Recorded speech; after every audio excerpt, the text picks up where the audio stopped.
I'd like to call this regular council meeting to order. Would you all please rise for the invocation? We meet to serve our community and endeavor to be worthy custodians of all that has been entrusted to us. Let us be concerned only for what will promote good government. May we bring to our council chamber minds that think and hearts that feel, so that in our deliberations we may display imagination, wisdom, and courage, and the will to do our work for the good of all. Thank you. Madam Clerk, the roll call, please. All members of council are present, Your Worship, as well as Regional Councillor Encina. Thank you. We begin this meeting by acknowledging that the land on which we gather is the traditional territory of the Haudenosaunee, the Mississaugas of the New Credit, and the Anishinaabe people, many of whom continue to reside in this area. A couple of very brief announcements. The first is that this evening represents the last official council meeting that Rick Brady, our Director of Planning, will be attending because he's about to retire. And it's been 10 years almost since Rick has been here. It seems longer, but and for some people it seems really long. But on behalf of council, I want to wish you, Rick, all the best in your retirement, and thank you for your many years of dedicated service to this municipality. The second brief announcement is I had an opportunity to meet with the executive of the Douglas Memorial Hospital Auxiliary on yesterday, and just wanted to shout out to them all the hard work over the years that the auxiliary has provided to this community. They continue to serve the people who attend the hospital, certainly not in the numbers that it used to be, but they run the tuck shop. They're available at all hours of the day. They raise money for equipment needed at the hospital, and I want to congratulate and thank them for their service to our community. A couple of addendums. The first is a couple of additional items to the consent agenda with respect to correspondence, something from Bridges Community Health Center regarding the Community Homelessness Prevention Initiative. Also, we received a notice with respect to a local planning appeal tribunal, a matter withdrawing an appeal relative to lands owned by Bill Miller. And we've deleted one report with respect to the King Street subdivision, amending subdivision. The second addendum relates to two bylaws that are being withdrawn temporarily for some rewording of the agreements attached to them. Those are bylaws 20 and 21, which relate to a report that we approved last week to provide grant funding to two new physicians who will be coming to our community in September. That then takes us to declarations of pecuniary interest. Are there any declarations? Councillor Butler and then Councillor Noyes.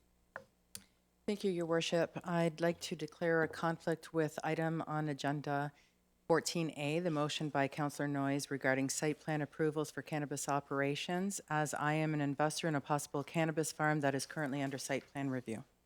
Councillor Noyes. Thank you, Mayor. I have a pecuniary interest in regard to Councillor McDermott's motion to extend free parking for veterans exhibiting veteran status of license plates, because all my clients pretty much are veterans and would benefit from this. So that would be item 14B. Okay. Any other declarations?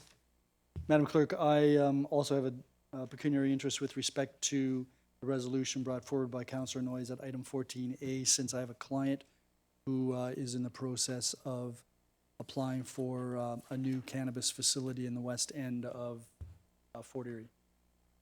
If there are no others, there's a notice of upcoming public meeting, a proposed increase in building permit fees.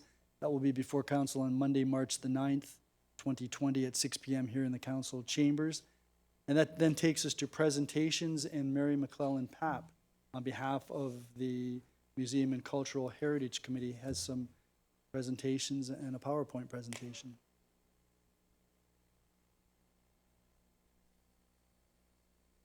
And while you're coming up here, I wanted to express appreciation on behalf of the council with respect to the work that your committee has been doing.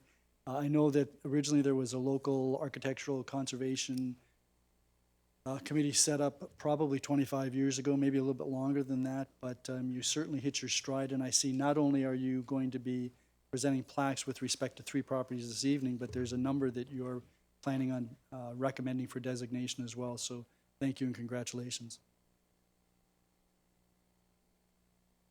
Perfect. This is Heritage Week in Canada, and the Museum and Cultural Heritage Committee decided that presenting our heritage plaques for our 2019 designated properties would be the perfect way to celebrate it. The mandate of our committee is to promote awareness of Fort Erie's cultural heritage by focusing our efforts on museum services and build heritage. To fulfill this broad mandate, the committee is divided into two subcommittees. One supports museum services, one focuses on heritage buildings and trees. All members sit on both subcommittees. So if we get confused about which group is meeting, we have two vice chairs to keep us focused. Charlene Nye chairs our museum service meeting, and Keith Ratcliffe chairs our heritage meetings. Keith is also our idea man, so rest assured, if we ever run out of designated properties, he'll have something in mind for us to do. Greater Fort Erie is truly blessed with an abundance of heritage sites and buildings, and they are a concrete reminder of our past, as well as still contributing to the character of our town. Currently, we have over 20 designated properties and a registry list of another 35 properties worthy of protection. In addition to our regular meetings, our group often meets once a month for a working meeting. This is in addition to the many hours our members spend researching events, individuals, and properties.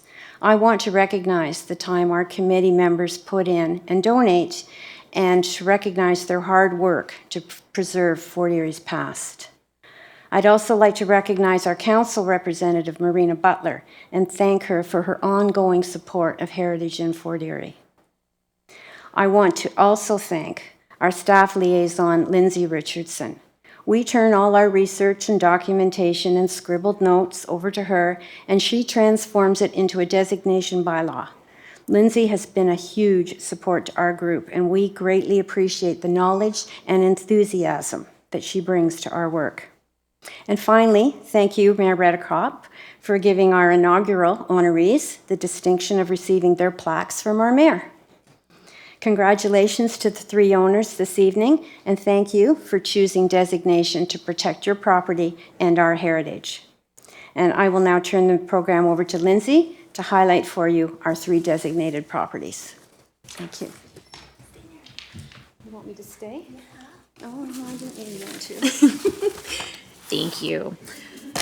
Unfortunately, one of our property owners had to cancel at the last minute, but I see that some of our other folks are here, so we will make sure that they get their plaques.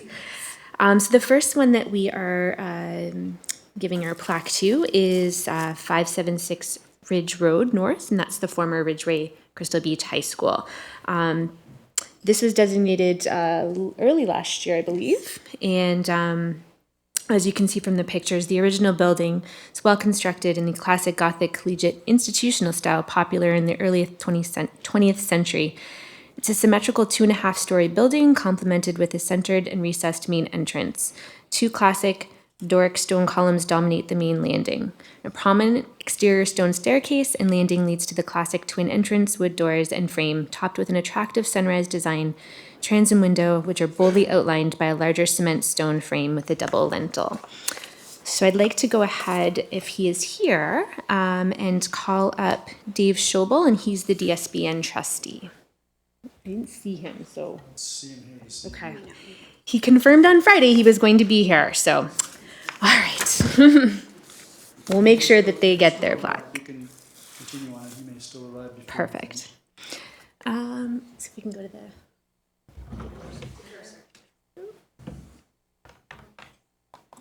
No. No.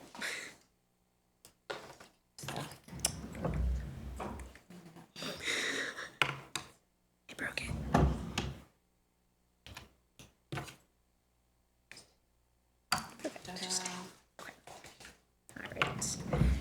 So I did see these folks here, so this one's for sure. The second property that we're looking at is 848 Garrison Road, and that's known as the Cruikshank House. The house is a combination of both Gothic Revival and Italianate style, and it was the residence of Brigadier General Ernest A. Cruikshank. Ernest Cruikshank lived in Fort Erie until 1904, at which time he was appointed as the police magistrate of Niagara Falls and moved to that community. In 1905, he was elected as a Fellow of the Royal Society of Canada. In 1908, he resigned his militia command and moved to Ottawa to take charge of military documents held in the Dominion Archives.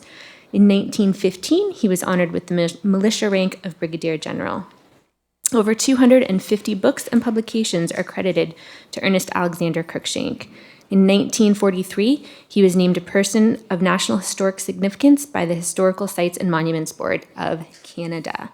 So on behalf of, where are we here? I saw Charlie kicking around.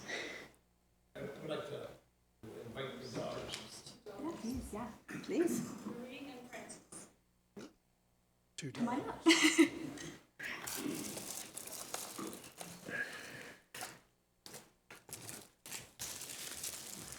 Congratulations. Thank you very much. My parents say thank you. Thank you. Thank you very much.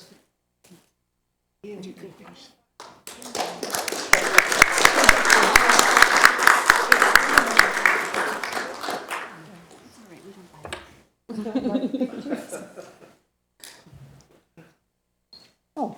Is it really up? I think so.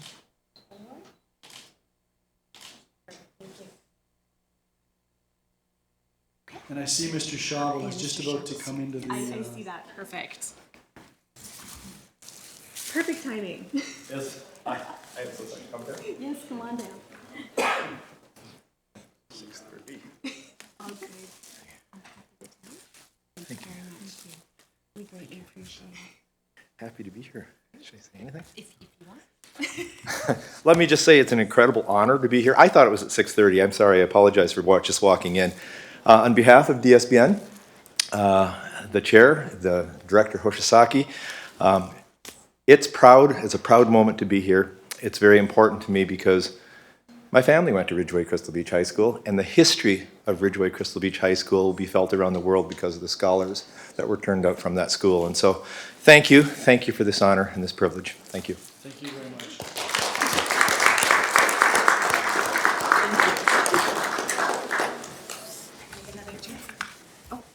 Dave, we need a picture. You gotta get in the middle. Should I? Yes, I think so. You should put that so you can see it.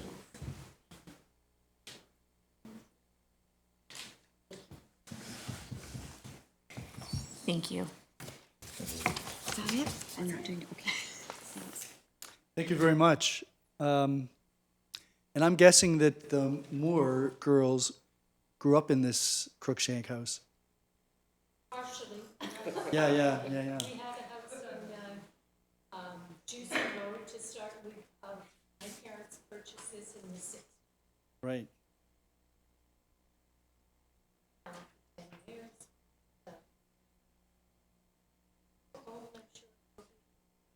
Right, and aside from Mr. Cruikshank, your mother also has been a big part of the history of this community. So thank you for making sure that this property is properly designated. Thank you.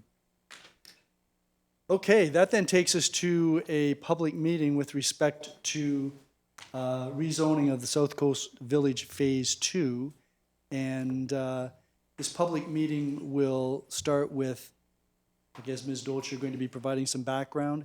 And then if the proponent wishes to address council, he or someone on his behalf may. And then I'll hear from anyone who wishes to speak in favor of the application. And then anyone who wishes to speak opposed or who has any questions or concerns they want to raise. So we'll start, Ms. Dolce, with you. Thank you.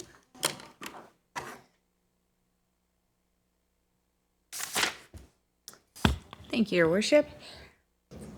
An application for zoning bylaw amendment was submitted by Stephen Fraser, who represents Mars Homes Crystal Beach, Inc., owner of the subject property. The purpose of the application is to permit the addition of a clubhouse with 4 residential apartments above to the list of permitted uses and to specifically prohibit short-term rentals. In addition, the amendment will recognize some site-specific zone provisions that will replace the current site-specific zone provisions already in place on the property. The zoning amendment will change the zoning of the entire site to a site-specific RM1 zone with a holding provision until the condominium agreement is entered into. Notification of this public meeting was provided in accordance with requirements of the Planning Act by placing a notice in the January 23rd, 2020 edition of the Fort Erie Post newspaper. Property owners within 120 meters of the subject area were also mailed a notice of the complete application and public meeting on January 23rd, 2020. This is an aerial photograph of the subject property as well as the surrounding area. The subject property is located in the neighborhood of Crystal Beach, on the east side of Ridgeway Road and just south of Ryan Avenue. The subject site is 2.5 hectares in size and will be accessed via 2 private roadways. One access from Ridgeway Road and one from Ryan Avenue, as you can see in the arrows. This aerial image highlights the subject lands, and the following summarizes the land uses surrounding the subject properties. To the north, we have single detached dwellings and townhouse dwellings with frontage onto Ryan Avenue that were part of South Coast Village Phase 1 and 2. To the south, there's a stormwater management pond, a regional wastewater treatment plant, and single detached dwellings. To the east, there are single detached dwellings with frontage onto Ryan Avenue that were part of the South Coast Village Phase 2 and a future parkland site. To the west, single detached dwellings with frontage onto Ridgeway Road that were part of South Coast Village Phase 1. This slide shows the site plan for the zoning bylaw amendment application. Phase 3, as proposed, will contain 49 block townhouses, 20 stacked townhouses, 4 apartment dwellings. The total number of all the units for Phase 3 will be 73. The site plan shows a private clubhouse with associated apartments in the southeast corner of the subject site. The height of the clubhouse will be 3 stories. And the clubhouse will also contain 4 residential dwelling units above. The clubhouse will have associated parking as well as 1 space per dwelling unit. The proposed amenity area associated with the clubhouse will contain a pool and multi-use court. The 20 stacked townhouse are located in the center of the site on blocks 11 and 12 and front onto a private roadway. The remaining units will be a variety of 1- and 2-story unit townhouse units fronting onto the private roadway. The RM1 zone currently permits a building height of 3 stories and 12 meters. The proposed stacked and block townhouses will be restricted to a maximum height of 10.5 meters, which is the same height permitted in Phase 1 and 2 of the subdivision of South Coast Village. The clubhouse will maintain the existing permissions of the RM1 zone, which is 3 stories and 12 meters.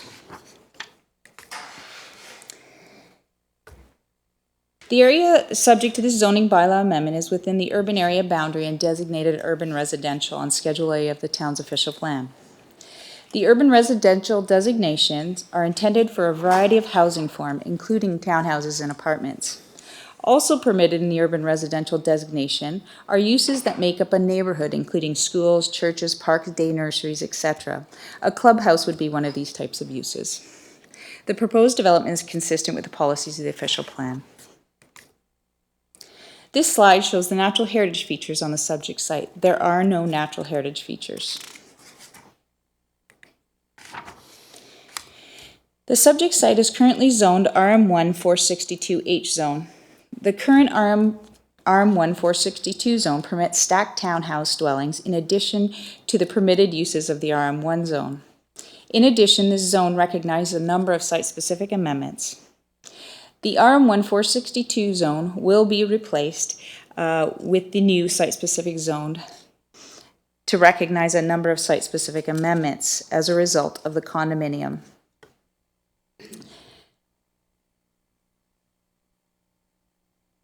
The zoning bylaw amendment is also required to permit the addition of a clubhouse and 4 apartment dwellings to be located above the clubhouse, and also to recognize site-specific regulations such as encroachments, setbacks, and other details.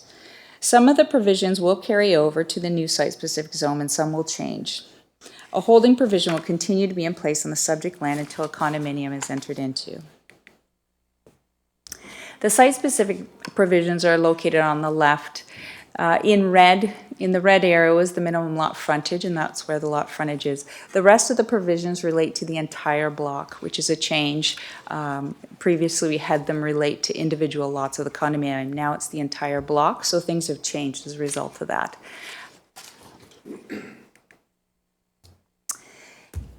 In this slide, you'll see there's the requested setback variances. I won't go into all the details, they are included in the report, but I have highlighted in color coordinated where those setbacks would apply, because it is a bit confusing in terms of which blocks they apply to.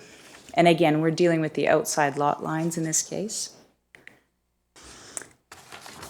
Again, I've also color coordinated this slide as well, if there's any detailed questions throughout the night. But again, we have things listed, different setbacks, the building height, adjacent to parking areas in residential zone, and they're all color coordinated, so you can kind of see roughly, but again, it applies to the whole condominium, and the condominium block is just one large block. We're trying to tailor some things that we'd like to see, such as setbacks from driveways and things like that, because they are private drives or private streets. We want to make sure there are some setbacks in there.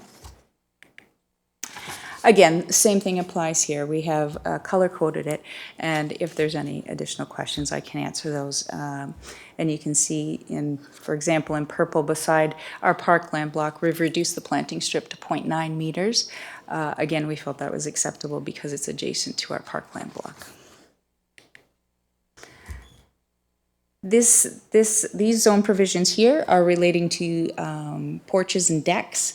Again, it does apply to the outside setbacks of the areas, except for the frontage and exterior side yards. And you can see where I've highlighted where they would apply. This is an air photo looking northeast from Ridgeway Road. And this is an a photo looking south from Ryan Avenue of the subject site. Thank you, Your Worship. This concludes my presentation. Thank you. Do any members of council have any questions of Ms. Dolch? Ms. Dolch, just with respect to the current and the proposed, in the report, there's a reference to minimum lot frontage, and I'm presuming that's for a block, because its current requirement's 50 meters, proposed is 18 meters, but I don't see 18 meters anyplace on this plan. So it is on the one drawing. It is 18 meters at the throat because, again, we're applying it to the entire block. For the block? Yes, it's for the entire block, and we've made a change in our bylaw since, so that's why it probably changed since then. So the frontage, you can see the red arrow is pointing to where the frontage would apply, 18 meters. That's the front because it's the shortest lot line, which is defined by our bylaw. And again, it's the throat of the subdivision where the access is coming in off of Ryan Avenue. Right, so there's not going to be anything built there other than the road. That's correct, but the way it works is the entire block, the frontage is at Ryan Avenue. The rest of the lot lines are side, except for the rear where the clubhouse is and along the street at the bottom south corner.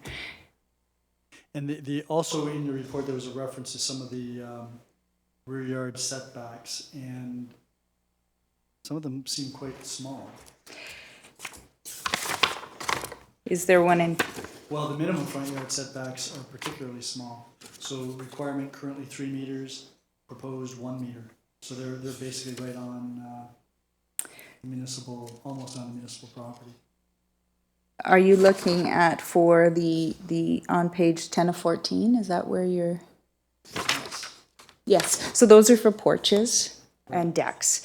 The dwelling will be set back further than that, but the porches and decks. And it does depend on, again, and I've kind of highlighted where it would apply. In purple, in that purple circle there, so that's where it would apply, and it would go as close as 1 meter to the private street. And is it anticipated that there'll be a sidewalk in that area or no? There is a sidewalk. It's not in front of every unit. I do have a bit of a sidewalk plan here that I can show you. So you can see highlighted in yellow the sidewalk. And generally what they've tried to do is connect it to the clubhouse area and the park to the south, as well as to Ridgeway Road. on this side. So it looks like the sidewalk is on the internal block.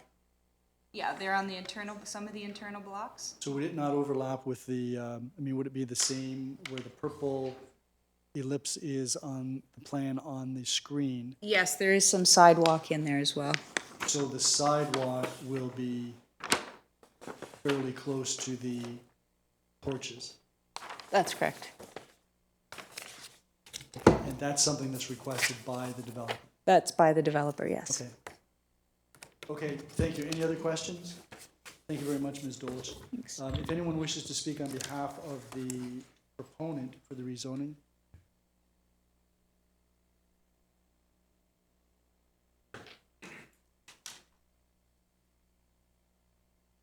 Good evening.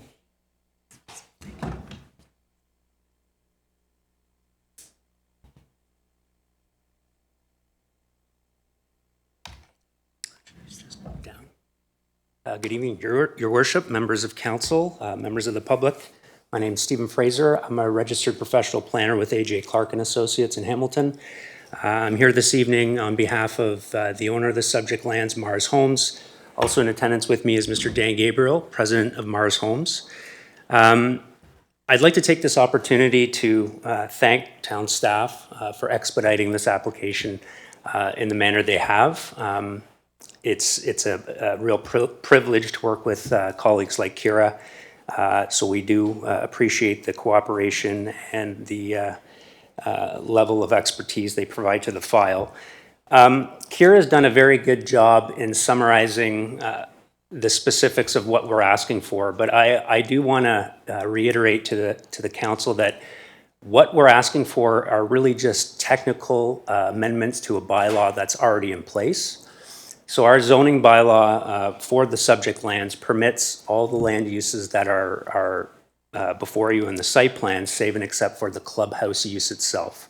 And that clubhouse use, from our perspective and my perspective, is a very attractive addition to the overall site layout.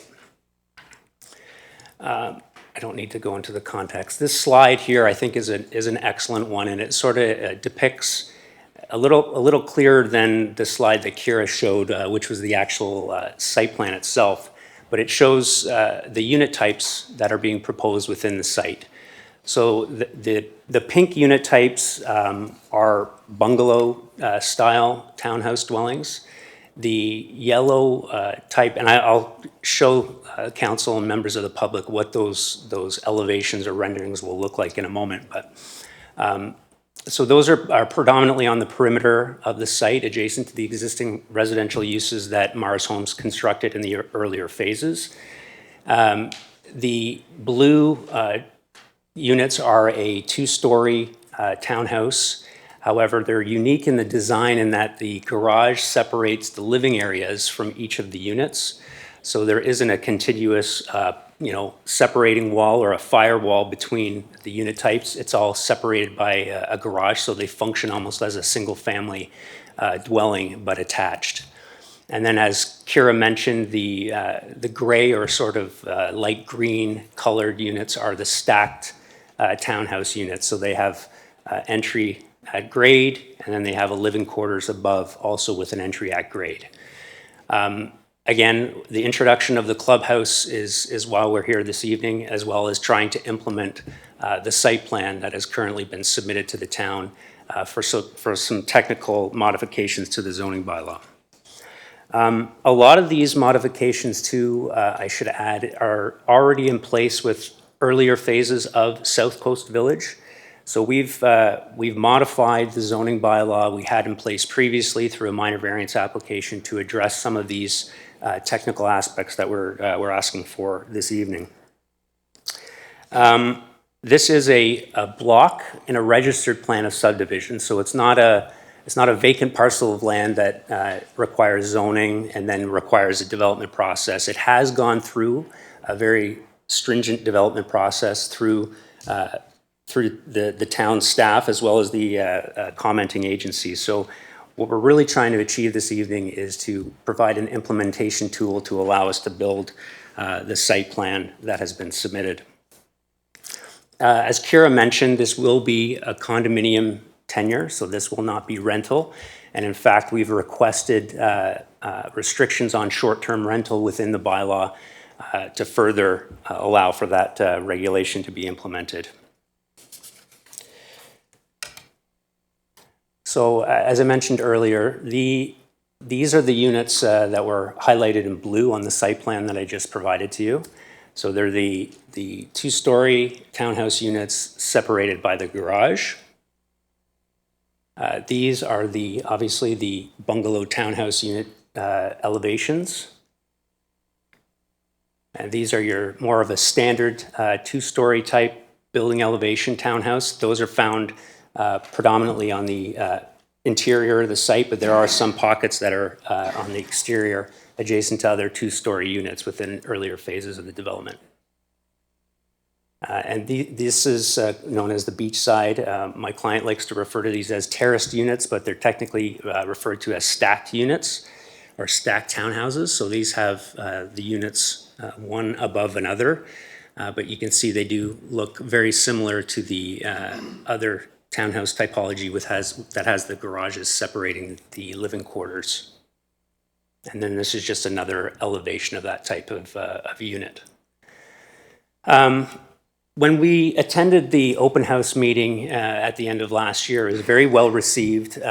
Predominantly members from the existing community and South Coast Village community were in attendance, asking questions of not only us, but of town staff and of the developer, our client. And a lot of the questions revolved around what's the clubhouse going to look like. This was the best elevation we could provide. Unfortunately, we don't have a colored rendering at the moment to provide to council for illustrative purposes, but this is effectively what we're proposing in terms of the clubhouse. As Kira mentioned, there will be a condominium component or an amenity component at grade that'll be accessible to anybody within the development. It'll form part of the common elements of the condominium. And then there will be two levels above containing 4 units in total above that clubhouse. So there'll be separate, again, apartment units is the term we're using in the bylaw from a zoning perspective, but they'll also be part of the condominium corporation. So again, because we're in my mind, in my professional opinion, this is really a technical exercise that we're trying to implement this evening. We have the zoning in place that permits all these land uses that are within the site plan. We're trying to get the implementation of these technical aspects to enable the site to be developed as planned and to allow for that clubhouse use. So in my professional opinion, this represents good land use planning, and hopefully when the recommendation report comes before you, a recommendation of approval will be provided. I'm happy to answer any questions of council, and again, my client Dane Gabriel's here if there's any questions with respect to Mars Homes. Thank you. Thank you very much, Mr. Fraser. Do any members of council have any questions? Councillor Noyes. Thank you, Mayor Redekop. Mr. Fraser, could you go back to the picture that has the colored blue? Yeah, that one. Now, I'm looking at the blue, the ones where the garages are recessed, pushed back, like 26, 27, 28, 29, 30, and the 43 to 49. And am I correct? Is that the garage being kind of pushed back from the front of the house, so it's kind of recessed, or am I not getting that correct? Through the chair, yes, that is correct. The garage is recessed behind the front face of the dwelling. Okay, and how wide, or how long, and well, how wide and how long is the driveway? There's a minimum, we're achieving 6 meters throughout the site in terms of the driveway length. I'm pretty sure that the width of every single driveway is 3 meters. So 10 feet by 20 feet effectively is the driveways. My concern is, and one of the reasons I saw it, someone else built it, not you, but they built the recessed garages, and when someone went to open their door, they were actually hitting, they couldn't open their door unless they actually pulled the car back, because they opened the door, it would actually be hitting the porch or the house, the side of the house, and they could not get in and out of their car if they pulled into their whole driveway. Have you kind of checked that out to make sure that they could do that? Truthfully, through the chair, no, I haven't gone into that level of functionality with the site. We can certainly look into that to see if that's going to be an obstacle, but I don't think the recess on the unit relative to the garage is substantial. I think if memory serves, it's about 2 meters. So there would be enough room for, the front of the car or the vehicle to be where the house is, and then be able to have a door open as a standard unit would. But we can certainly look at that. I would appreciate that. Thank you. Any other councillors? Councillor Lubberts? Yes, thank you very much, Mayor Redekop. Just follow up on Councillor Noyes. The length of the driveway, you said it was 6 meters? That is correct, yes. That's about 18 feet. Is that from the front of the garage to the road or to the sidewalk? Through the chair, to the back of the curb if there's no sidewalk, to the sidewalk if there is a sidewalk. So in locations on the site where there is no sidewalk, the back of the curb for the road to the front face of the garage, there will be at least 6 meters. There's a lot of instances where there's greater than 6 meters on the site, but we're beholden to the 6 meter minimum depth. And the clubhouse, I think if I heard Mr. Walsh correctly, there's 4 units above the clubhouse, and they're going to be designated for short-term rental? No, through the chair, there will be 4 units above the clubhouse. The clubhouse component of that building is accessible to anybody in the development. So it forms part of the common area for the condominium. These units above will not be rental. They will be part of the condominium corporation. And we're actually requesting through this process to have another layer of regulation that would not allow for short-term rental. So we're trying to prohibit that. Oh, okay, all right, okay, thank you. Any other councillors? Mr. Fraser, with respect to the setback, wouldn't that be from the edge of the municipal property as opposed to the curb or the sidewalk? Wherever the municipal property limit is, that would be the point from which the setback would have to run, is it not? No, technically, if we're still talking about the setback to the garage, Your Worship, or just to the overall site? Setback, that's right, the minimum setback with respect to the garage is supposed to be 6 meters, correct? That's correct. And that would be 6 meters from front of the garage to the municipal property, would it not? No, it's 6 meters to the front of the garage to the private laneway or to the private condominium road. So that road network that you see, all the units front onto that private road, it's going to form part of the condominium. And we have to have a 6 meter setback from each garage face to that road. So all of the gray remains privately owned and maintained and serviced by the condominium corporation? That is correct. Okay. You'd indicated that the changes that you're seeking are really technical, but there had been a zoning put in place with respect to the entire development. So what you're seeking is modifications to that zoning. That is correct. And typically, much of these, there are some that are actually more generous, but most of the requests are for smaller setbacks, as an example. Correct? That is correct, and that's not abnormal. Yeah, we're trying to balance in this day and age a lot of policy framework, and a lot of the times they don't always jive with one another. So provincial policy says, hey, if we're within a built-up area in the urban boundary, we need to intensify those lands. So on one side of the checklist, we're doing that from a provincial level. And then on the other side of the checklist, we have the zoning bylaw that needs to implement the project.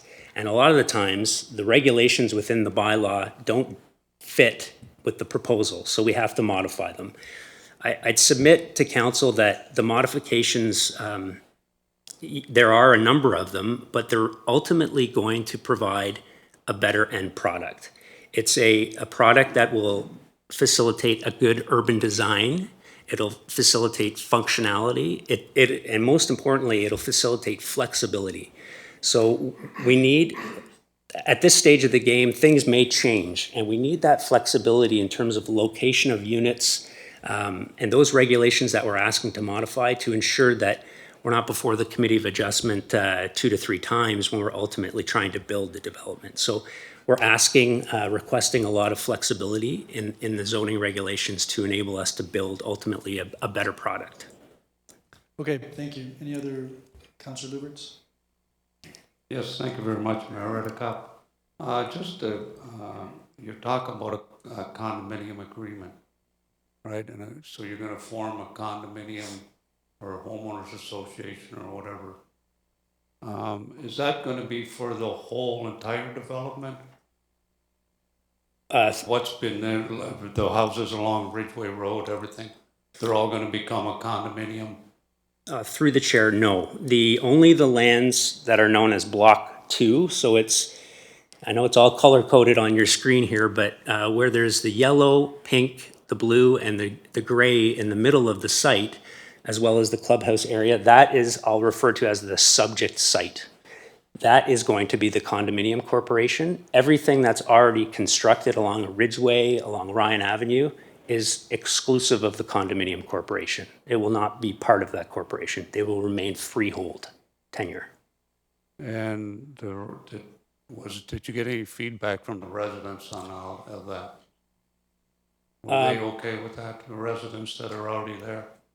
This might be one I'll defer to my client on, but yes, I'm aware that there's going to be some privilege to some of those residents to utilize the clubhouse for, I guess, a finite period of time is my understanding, but they will not be units within the condominium corporation. That is for sure. Okay, it's a little confusing to me, but it's not quite. Okay. I'm sure some of the residents are going to come forward. Well, thank you. If there are no other questions, thank you very much, Mr. Fraser. And now we'll hear from anyone who wishes to speak in favor of the application, other than obviously the applicant. Anyone who wishes to come forward to speak in favor of the application for rezoning. If not, then we'll go to anyone who wishes to speak in opposition to the rezoning, or who has questions or concerns that they wish to raise. Please come forward, ma'am. And we'll need your name and address for the record. Okay. Hi, my name is Heidi, and I have my name. Need your last name. Schneiderman. I have this all written down on the letter that I can present to you after I read my notes, if that's okay. Of course. Also, I have a medical condition called an essential tremor, so you might hear a little shake in my voice on top of the usual nervousness that people tend to have when public speaking. So please bear with me. Don't worry about me, though.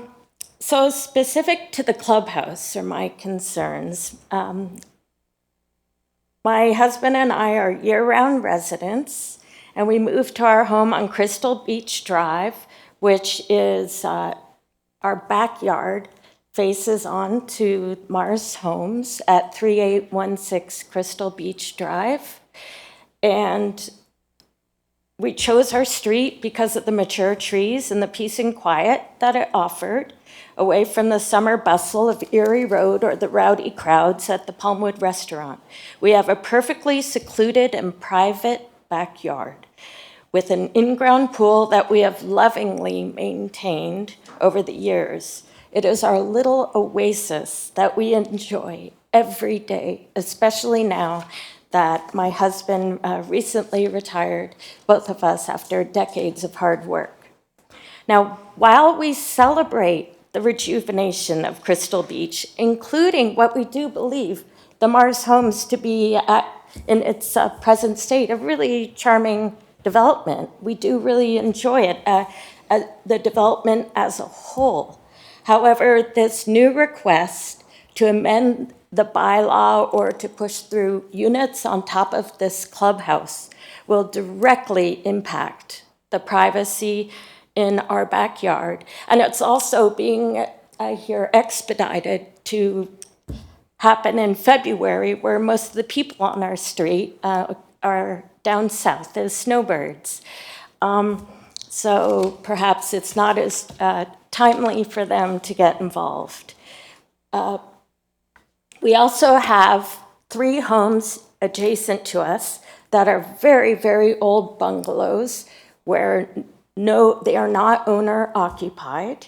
And I anticipate inevitable home renovations. And because of what is being pushed through and proposed by Mars Homes at the clubhouse in terms of height, we have grave concerns then that this will open the door for development adjacent to our home with these 3 homes next to us as they go through inevitable renovation. So we seek transparency in this process, especially on 2 matters that I haven't been able to find yet. I saw the drawings, but I haven't seen any 3-dimensional plans that really indicate height as it pertains to elevation. Now, the back area there's mounds of dirt. So are we talking 3 stories up from these mounds of dirt? Are they going to build up the land more? What will the elevation be? I've seen areas in communities where they put up stakes or poles for the community really to see that will actively and precisely reflect with red ties how high this building will be for everybody in the community just to see during the permit process. I would like to propose that as a consideration, given that the land is really bumpy and it's really hard to tell where's that first floor gonna be? How high is this building gonna be? We have heard that a drone was sent up to take video footage 60 feet up. So that I would imagine, and I would ask Mars Homes, the developer, are they trying to obtain lake views so they can make some money? And is that why they're really adding these condos on top of the clubhouse without consideration to the neighborhood and how this tower will look down on the backyards of this charming tree-lined street? Secondly, in addition to height, is use.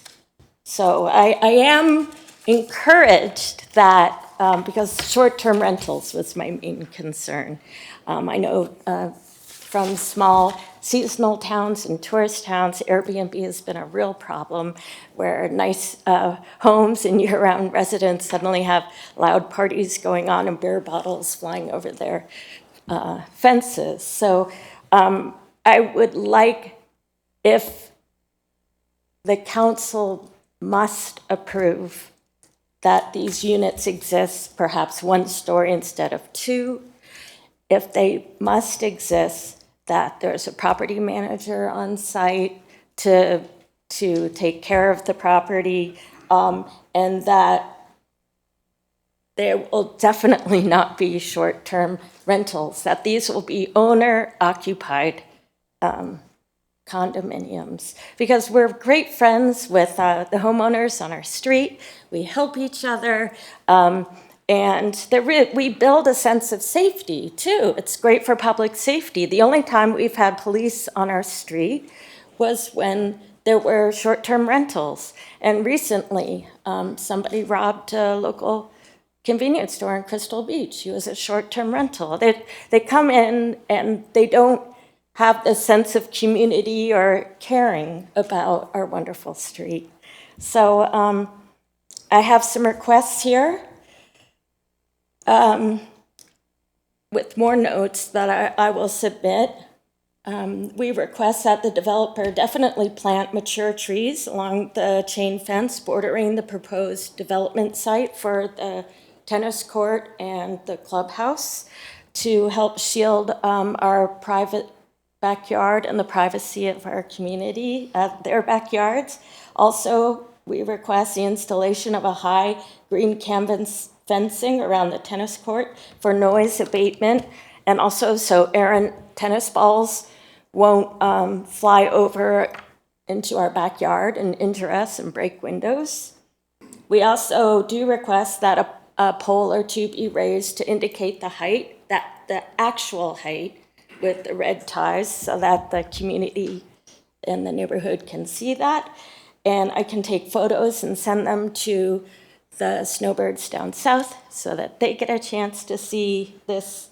And then also, again, these units, if permitted, not be allowed for short-term rentals, and that they're owner occupied as a primary residence. And I mean, I can't imagine if they're short-term rentals. If there was a short-term, then a 28-day cap on annual cap on those rentals with a 4% tax to the owner going to the town of Crystal Beach for town improvements. And this is not unlike what the city of Toronto recently adopted. So we've lived at our home for almost a dozen years. We hope to live there several decades more. And we only ask that Mars Homes developers demonstrate that they also care about preserving the gem of Crystal Beach too. Thank you very much for listening to me. Thank you, Ms. Schneiderman. And I should make it clear that what we have before us this evening as part of this public meeting is what's called an information report. The council has been given some background information relative to the proposal. The staff will take into account things that councillors ask or concerns that they express, as well as what's heard this evening. So Okay. you're going to be leaving us with a copy of your comments. Yes. And that will be part of the public record that Okay. staff can look at. My understanding is that Mars Homes also is not supportive of short-term rentals within this area, so I'm sure we'll be able to come to some accommodation on that. There is a reference in the report to the maximum height that would be permitted, but again, that's something that staff, we can ask when the report comes up for discussion. Yeah, so that we know that the actual height, not because the ground could be, they could build up the ground before they put in this tower, so. Okay, I don't think that would be fair, would it? No, it wouldn't. Okay, thank you very much, Ms. Schneider. All right, thank you. Is there anyone else who wishes to speak with respect to this matter, either opposed to or has questions about? Please come forward, sir. So my name is Reverend Bill Thomas. My address is 4065 Village Creek Drive in Stevensville.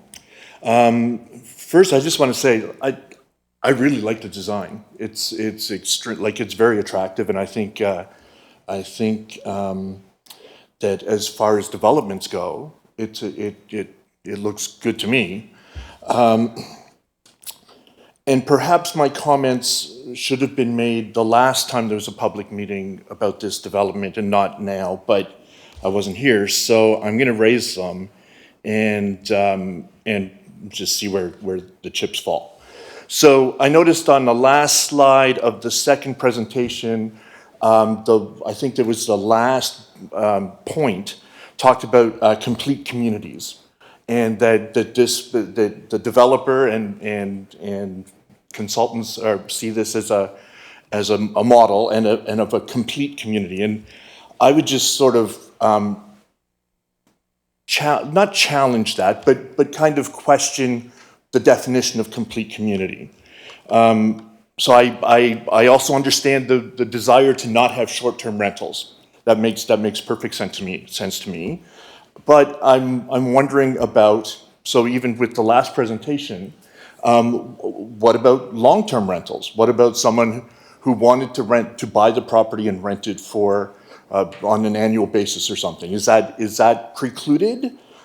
Because if we're talking about complete communities, like we have homeowners and we have people who rent and so like that's I think that a key component is that there's that kind of a mix. And the second, the other thing, I would be remiss if I didn't again just raise the question around affordable housing. I think as a community, we, in the last year, we have said that there is this great need, and that as new developments start and are presented, it's great to have those new developments, but it's also a challenge to the community when those new developments are way outside of the price point of the majority of, I mean, when I bought my house, there is no way that my kids could ever afford to buy the house that I've got because it's outside of their price point.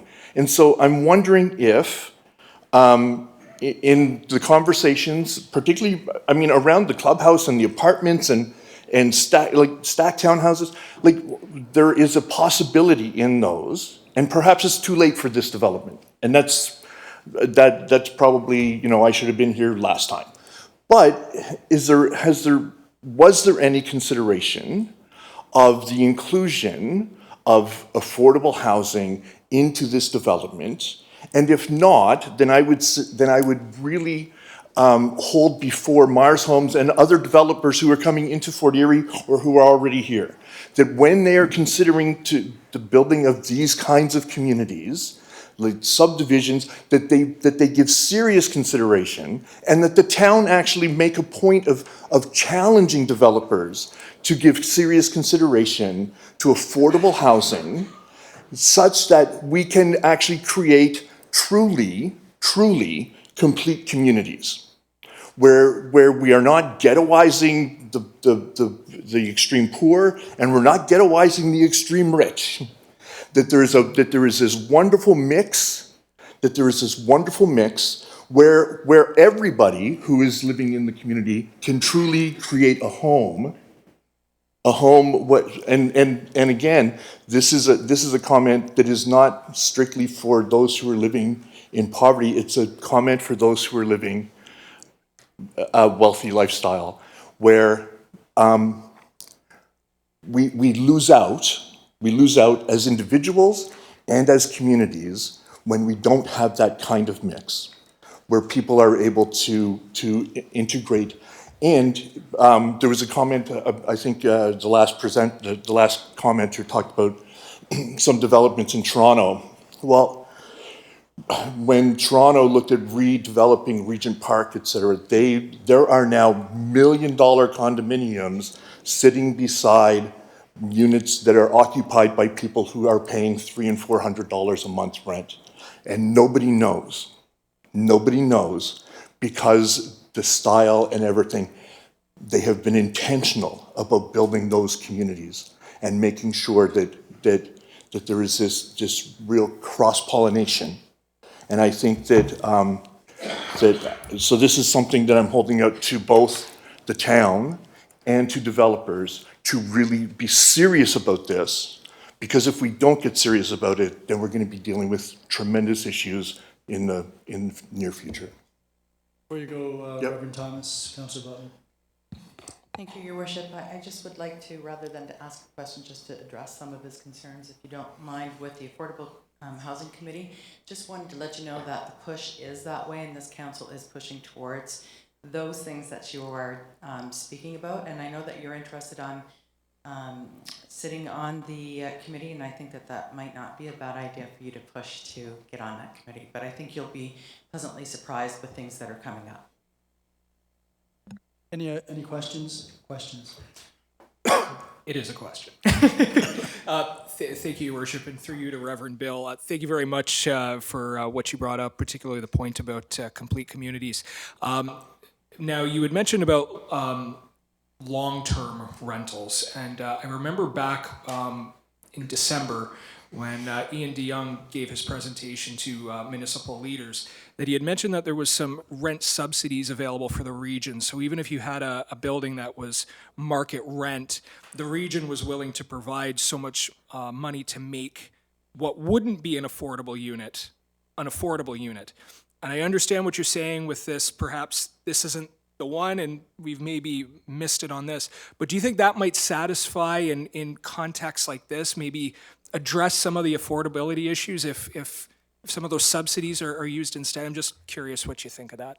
Well, I think,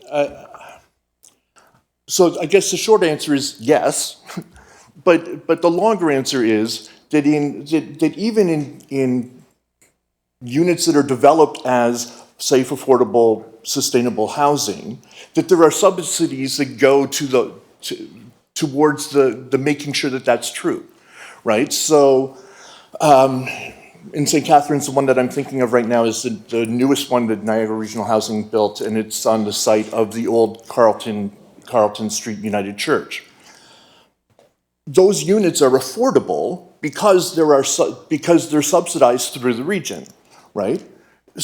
So there's nothing stopping us as a community from saying, okay, so here's a unit that is $1,500, pick a number. And in order to make that affordable, that there would be a subsidy given to the property owner on top of what I'm going to be asked to pay for rent as a person living on a fixed income or whatever. So I think it's doable, and I think that with a little bit of imagination, which when we came in and whatever was read at the very beginning there, and coming in with minds open and imagination, and that's great. Whoever came up with that, thank you. I thought that was perfect. But with a little bit of imagination, I think that we can house people. Anything further, Councillor Dubanow? No, and thank you very much.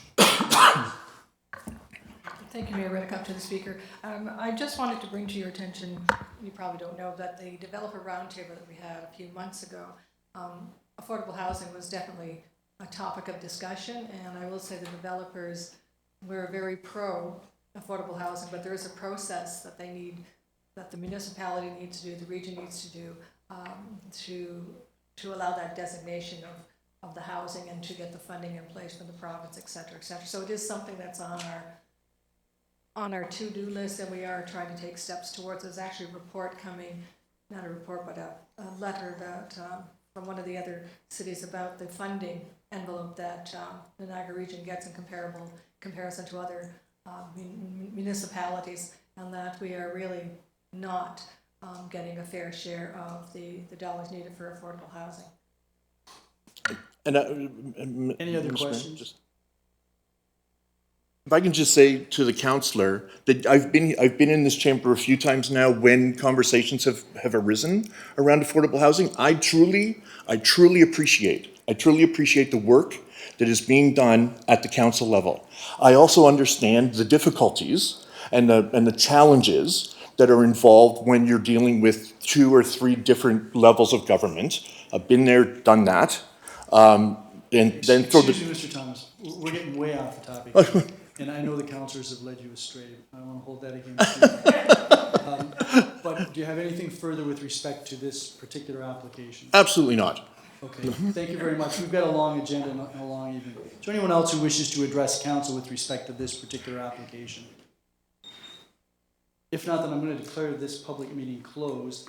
The process from here then is, as I've said, staff will take back to their den the information that they've received, the questions that have been raised by councillors, items that have been raised by the public, and eventually they will provide us with a recommendation report as to what they are recommending council should do with respect to this application.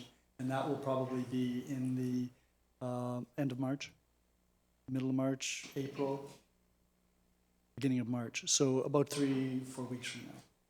Okay, this meeting is closed. That then takes us to the regional councillor's report. You know how busy the agenda is tonight.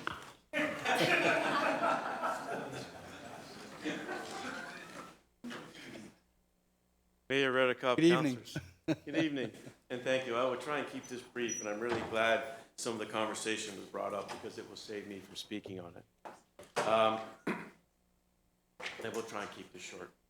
At the Public Health and Social Services Committee held last week, a presentation was given by Early Development Instrument 2018 results for the Niagara region.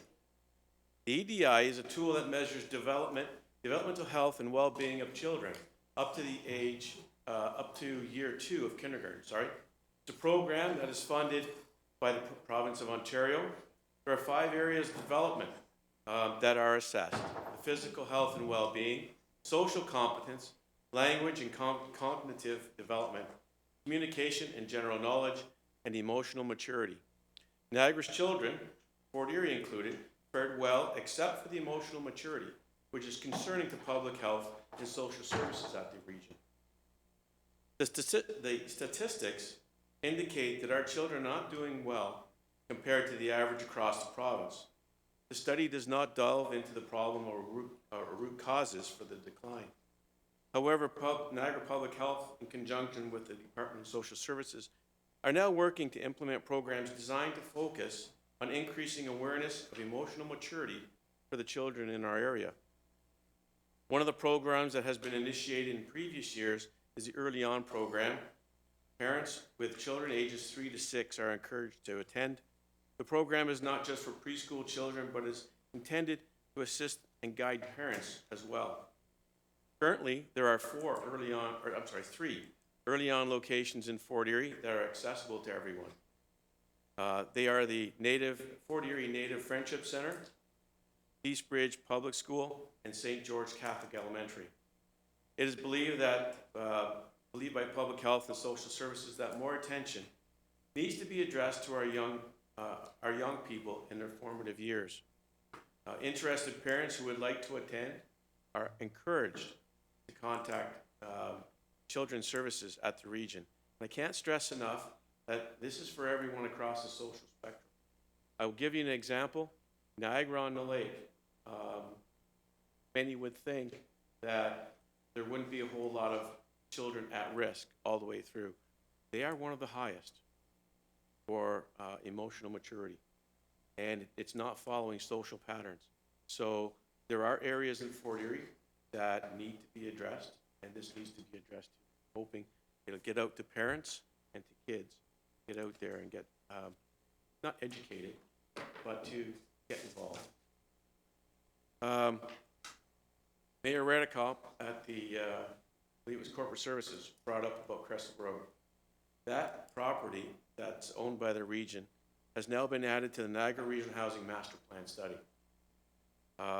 It will be looked at as the viability of the land for housing. This does not mean the property will be used by NRH, merely to look at it and see if it is in keeping with the master plan.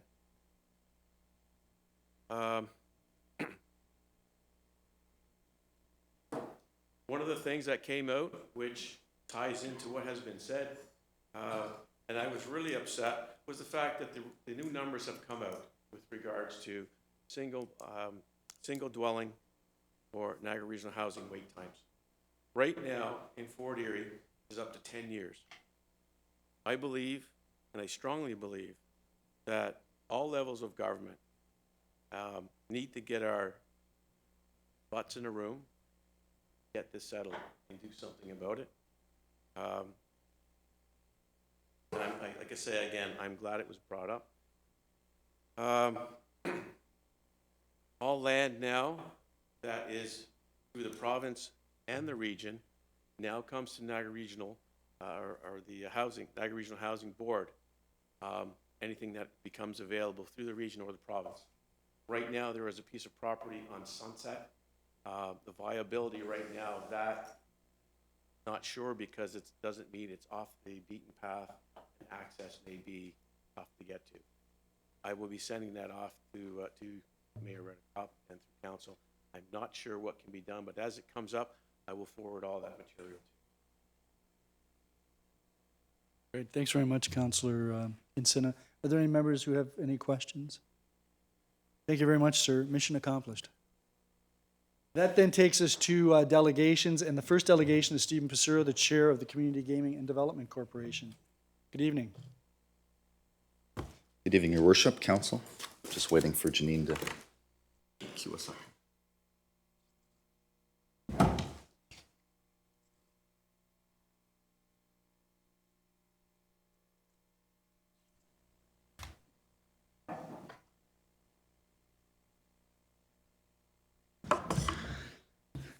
It's a privilege to be here once again to provide an update on behalf of the Gaming Corporation. I'd like to acknowledge my Vice Chair, John Hill, who is in attendance as well as Board Member Dubanow. The first slide in front of you shows bingo proceeds earned for the past 4 years, 2016 through 2019. You'll notice 2016, well below our previous 3 years. That was the introduction of e-gaming products and really where things started to take shape. So what I wanted to reference more was the previous 3 years, which have plateaued. We have seen steady and sustained increases this year over last of 3%, last year over previous of 2%. That is what we determine to be manageable growth. We really don't want to see too many spikes. Large spikes in the gaming industry tend to be precursors to large declines. It's very difficult to provide those dollars into the community on a sustainable basis. We do have to spend the dollars that we receive in the year that we receive them, or at least the groups do within their calendar years. So if we do ever receive a lot of money all at once, it's tough to push that into the community to get that uptake, and you're always at the mercy that if those dollars disappear, you've now created programs that have disappeared from the roster of what's available within our community. We cannot take any credit whatsoever as the Gaming Corporation for the increases you see on that screen. We are merely a board appointed by council that administers the finances of the corporation on behalf of the charity associations and on behalf of council. So those increases that you see, well, it's a rosy picture for us to be able to have more dollars to put into the town of Fort Erie. That is really driven by the OCGA, the OLG, and the hall owners. It's the products they develop, it's the marketing plans they produce, it's their clientele and the building of their base of clientele that contributes to those additional numbers. So we can't take any credit for that, nor can we take any exposure if there are decreases, but we're always on the lookout for possible threats oncoming to try and predict the best ways to deal with those financially.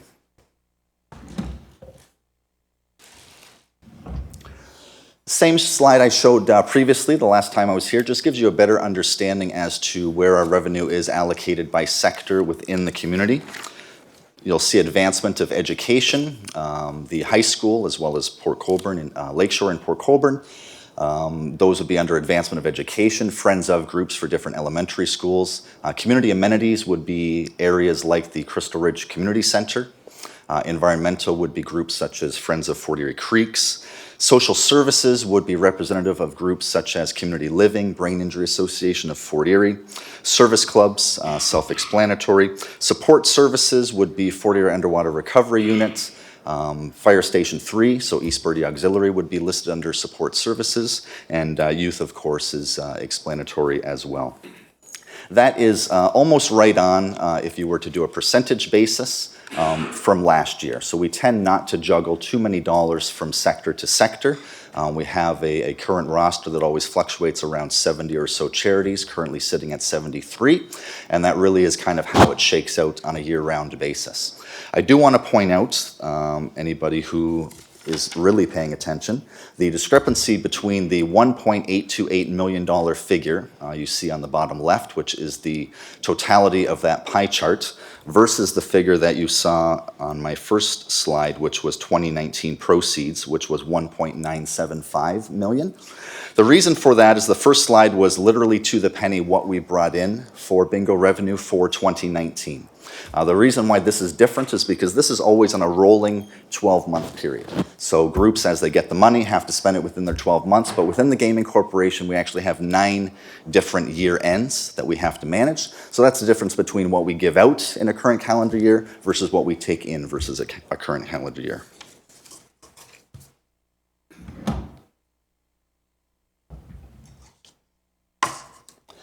We always try to be slightly on the conservative side when we are allocating dollars throughout the year. We have 2 streams of allocations. One I would consider to be programming, which would be the same programs to the same organizations every year. It's something they can rely upon for funding. It's something we try to keep stable and sustainable.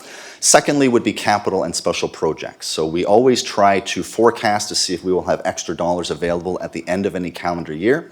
And we know that different groups for a long time have been struggling to catch up with capital projects or special projects they've wanted to implement, but would mean taking dollars away from their programming or their current bottom line to do it, and that's just not feasible. We simply do not have the flexibility of the heyday of bingo dollars that we used to have. The money is not pouring in hand over fist. We have to be very careful and selective with how we spend things.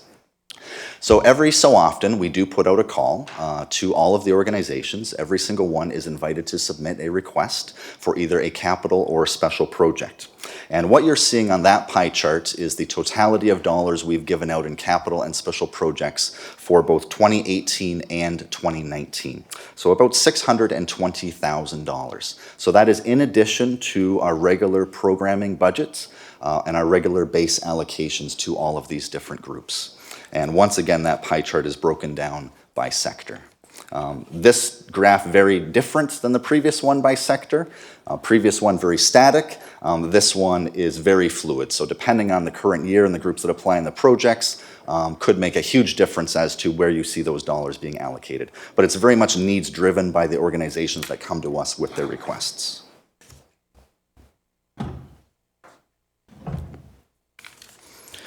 As a for instance, this is one of the arid group homes here in Fort Erie. So they had applied for capital project dollars for a revamp of their kitchen facilities and common area facilities. Projects like this would not be possible if we had to tell them that you need to scrimp and save from your annual budgets year in and year out. That would of course take away from the great programming that they do. So this was one of the projects that they were able to accomplish. These are the washrooms at the Black Creek Community Center. A long-standing issue for them that they have tried to address over several years to create accessible washrooms in that facility. So we're very happy that bingo dollars were able to provide that to them. I know Councillor McDermott was at the pancake breakfast, as was Councillor Marina Butler. So they do a great job out there.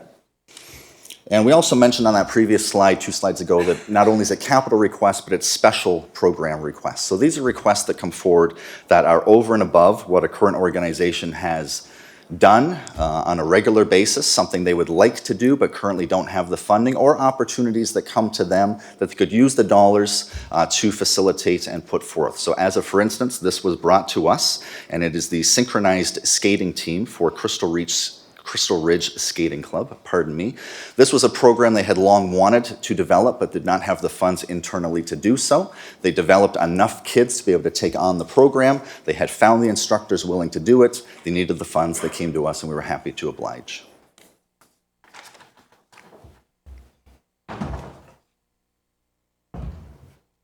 And I will keep things moving along. Any questions? Thank you very much, Mr. Pacero. Councillor Butler.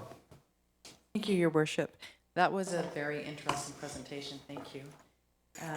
Are you expecting to be able to offer additional dollars for more capital projects and special requests for this year? At the current time, the answer is no, and there's 2 reasons for that. So currently the answer is no. We're just right now into our current budget year, so we really don't have enough tracking data to forecast where we may be. However, the more important answer to that is when we received these applications for 2017, 2018, and 2019, we noticed a lot of them were large dollar amounts. So these were groups who were looking to do things such as kitchen renovations, washrooms, roof repairs, purchase of different assets. They could not be done within a single calendar year. So keep in mind, groups have to go out and volunteer to work the bingos. And if you're going to give a group an additional $10,000, $20,000, or $30,000, that's a lot of extra bingos. So a lot of them don't have the volunteer capacity or capability to take that all off in one chunk. So rather than continually put these larger projects to the back burner and saying, well, we'll never be able to do it, we decided, you know what, let's talk to the groups, we'll see what's manageable, and some of these projects we're now doing over the course of 2 years. So this year is the culmination of a lot of larger projects that were started last year that we'll be happy to report on next year when we see you.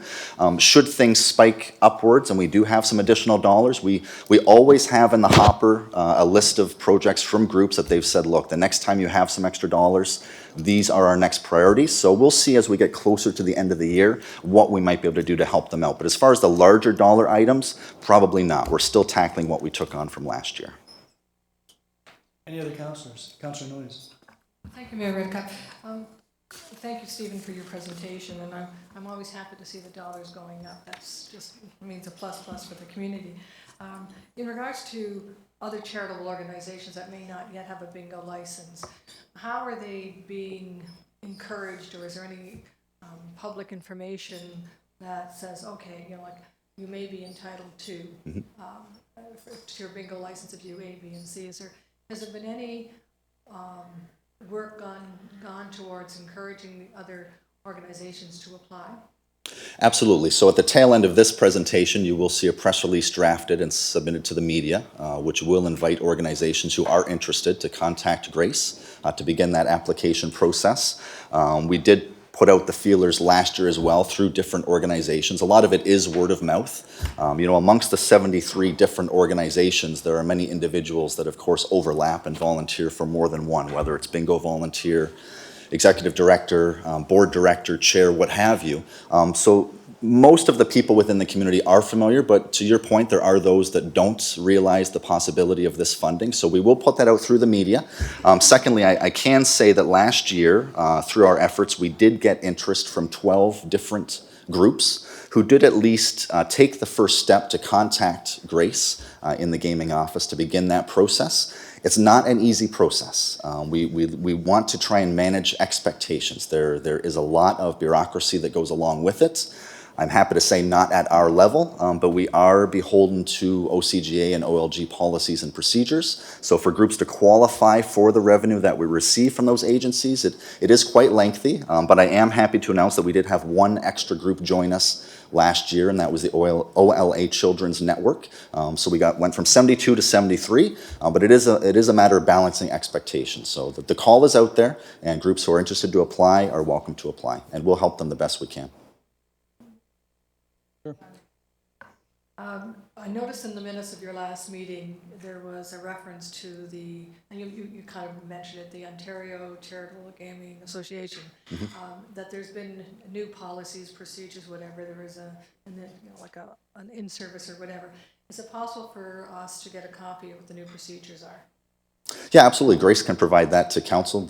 I'm sure that they're public domain anyways through the OCGA. We are currently, you would have seen in the minutes as well, we've undertaken a small task force within the gaming board to review our current bylaws. Many of them are outdated because OCGA policies and OLG policies have also changed. Many things have either become redundant or unnecessary. So that will be coming towards council in the near future, but I will ask Grace to forward that to all members of council, Ms. Noyes. Thank you. You're welcome. Councillor Zanko. Thank you, Your Worship, through you to Mr. Passero. Thank you for your presentation this evening.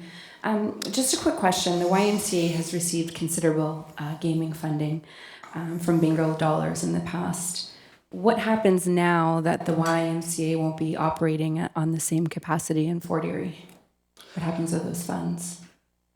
So we're asked this question quite often over the last few months, given what's happening. So generally what happens, whether it's an organization that is no longer in existence or an organization that says, you know what, our programming structure has changed, we no longer need the dollars that you've currently been giving us, or we need a decrease, we don't have the volunteers to keep up with it. What we do is that money, for the quickest explanation possible, goes back into the pots.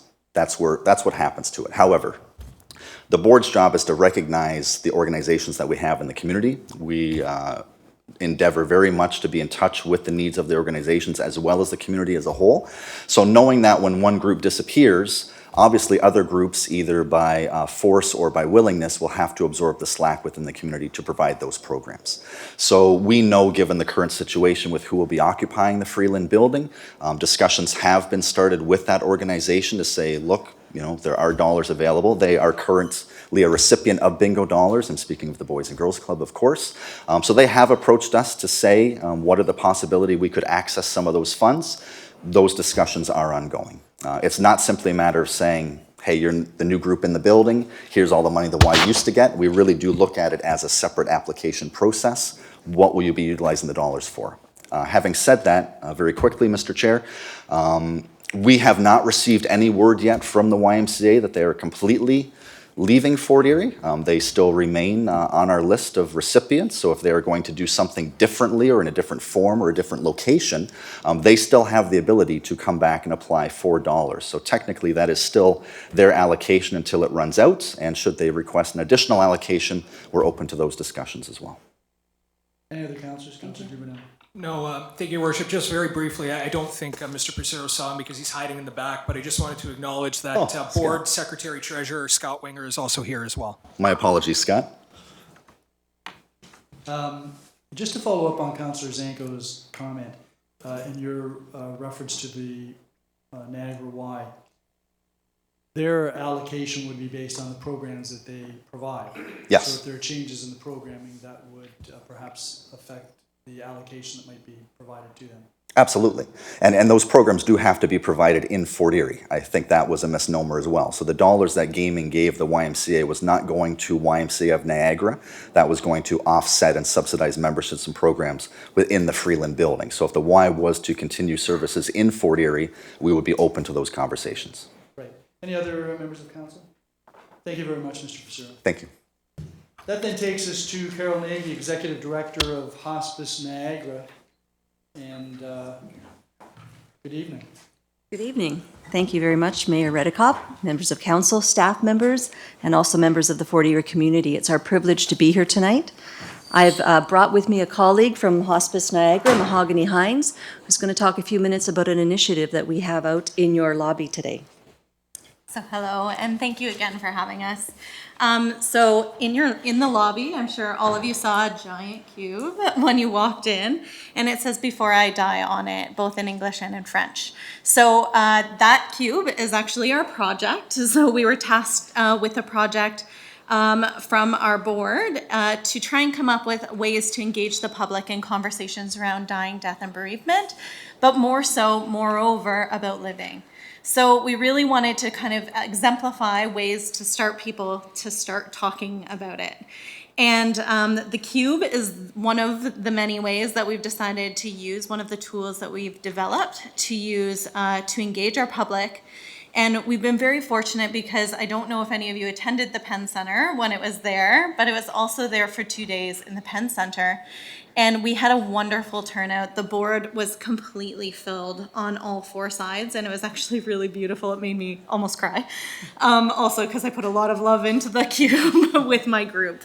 So really what we're hoping to do is start the initiative to start conversations around not only dying, death, and bereavement, but living well until you die. Because one of the things that we often say is you're not dead until you're dead. So get on living. And really that's what we're here for, is to make sure that people have quality of life up to the end and after, and making sure that we take care of those that love them as well. So that's the distinct pleasure and privilege that we have in the work that we get to do every single day. I'm very fortunate. I get to work with 16 long-term care homes in the community and community partners, as well as in the hospice as well. So that's just kind of a really quick Coles Notes version. If you have any questions, I would encourage you to come out to our Lunch and Learn tomorrow. We are having 2, one from 11:30 until 11:50. And the other one will be from 12:15 to 12:45. We get a little bit more time with you. If you do have any questions or concerns, please feel free to reach out to us, and always never hesitate to come out to us at Hospice Niagara as well. So thank you. Great. Thank you, Mahogany. We provided for you a blue billfold that has a lot of information about Hospice Niagara, some stories about the services that we give. As you can see, we're not only about hospice care, we're also about public education, professional education. We provide services to the public in community palliative care, bereavement services, caregiver support, caregiver network, and as well as in the 10-bed residence in St. Catharines. So we'd like to extend our reach throughout every community. We feel that end-of-life care is a service that everybody should be entitled to, and it's a mandate of our organization to make sure that we are available to everyone. I'd also ask the committee to respectfully consider filling the vacant seat from the LHIN on the Community Healthcare Services Committee of Fort Erie with a representative from Hospice Niagara, so that we can continue to look at end-of-life care and the palliative care services that you have in this community to ensure that they are maintained and that they're sustainable and that they're integrated going forward. So I'll take any questions. Thank you very much, Ms. Nagy. That last point, what would you require? I think I require a motion from council to fill the vacancy that is left by the LHIN representative to be a representative of Hospice Niagara on the Community Healthcare Services Committee of Fort Erie.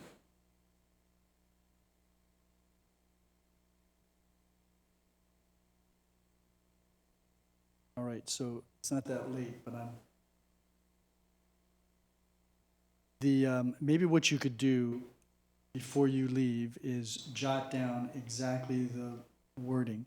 This is a seat on the LHIN board? No, it's a seat on your own, on Fort Erie Council's Community Healthcare Services Committee. Right, okay. To be filled by Hospice Niagara. Right. There's a vacant seat right now by the LHIN because there's not a LHIN representative. So I would request that that seat be filled by a representative of Hospice Niagara. Okay, so what we'll do then is we will speak to staff with respect to that. Great. Are the LHINs in the process of being disintegrated? That's correct. And so that will be a vacancy. That will be a vacant seat. Okay, I think then that makes eminent sense because we have been, as a municipality, we have been working with Hospice Niagara, so it would be helpful. Okay, thank you. Thank you. Do any members of council have any questions? Then your work here this evening is done. Thank You'll you. be here tomorrow, or The cube will remain, and we'll be here for Oh, lunch and you'll be learn. here. Yeah, and we'll be here for lunch and learn tomorrow. Tomorrow, Yes. and I see the multicolored chalk out there. So That's right. We're already brainstorming what we would put up there. Thanks very Great. much. Kelly. Thank you very much, everyone. Yes, so I don't know which room off the top of my head. Okay, that then takes us to the next delegation. That's David Storing, 642 Crescent Road, with respect to the effects of cannabis smell in the neighborhood. Please come forward, sir.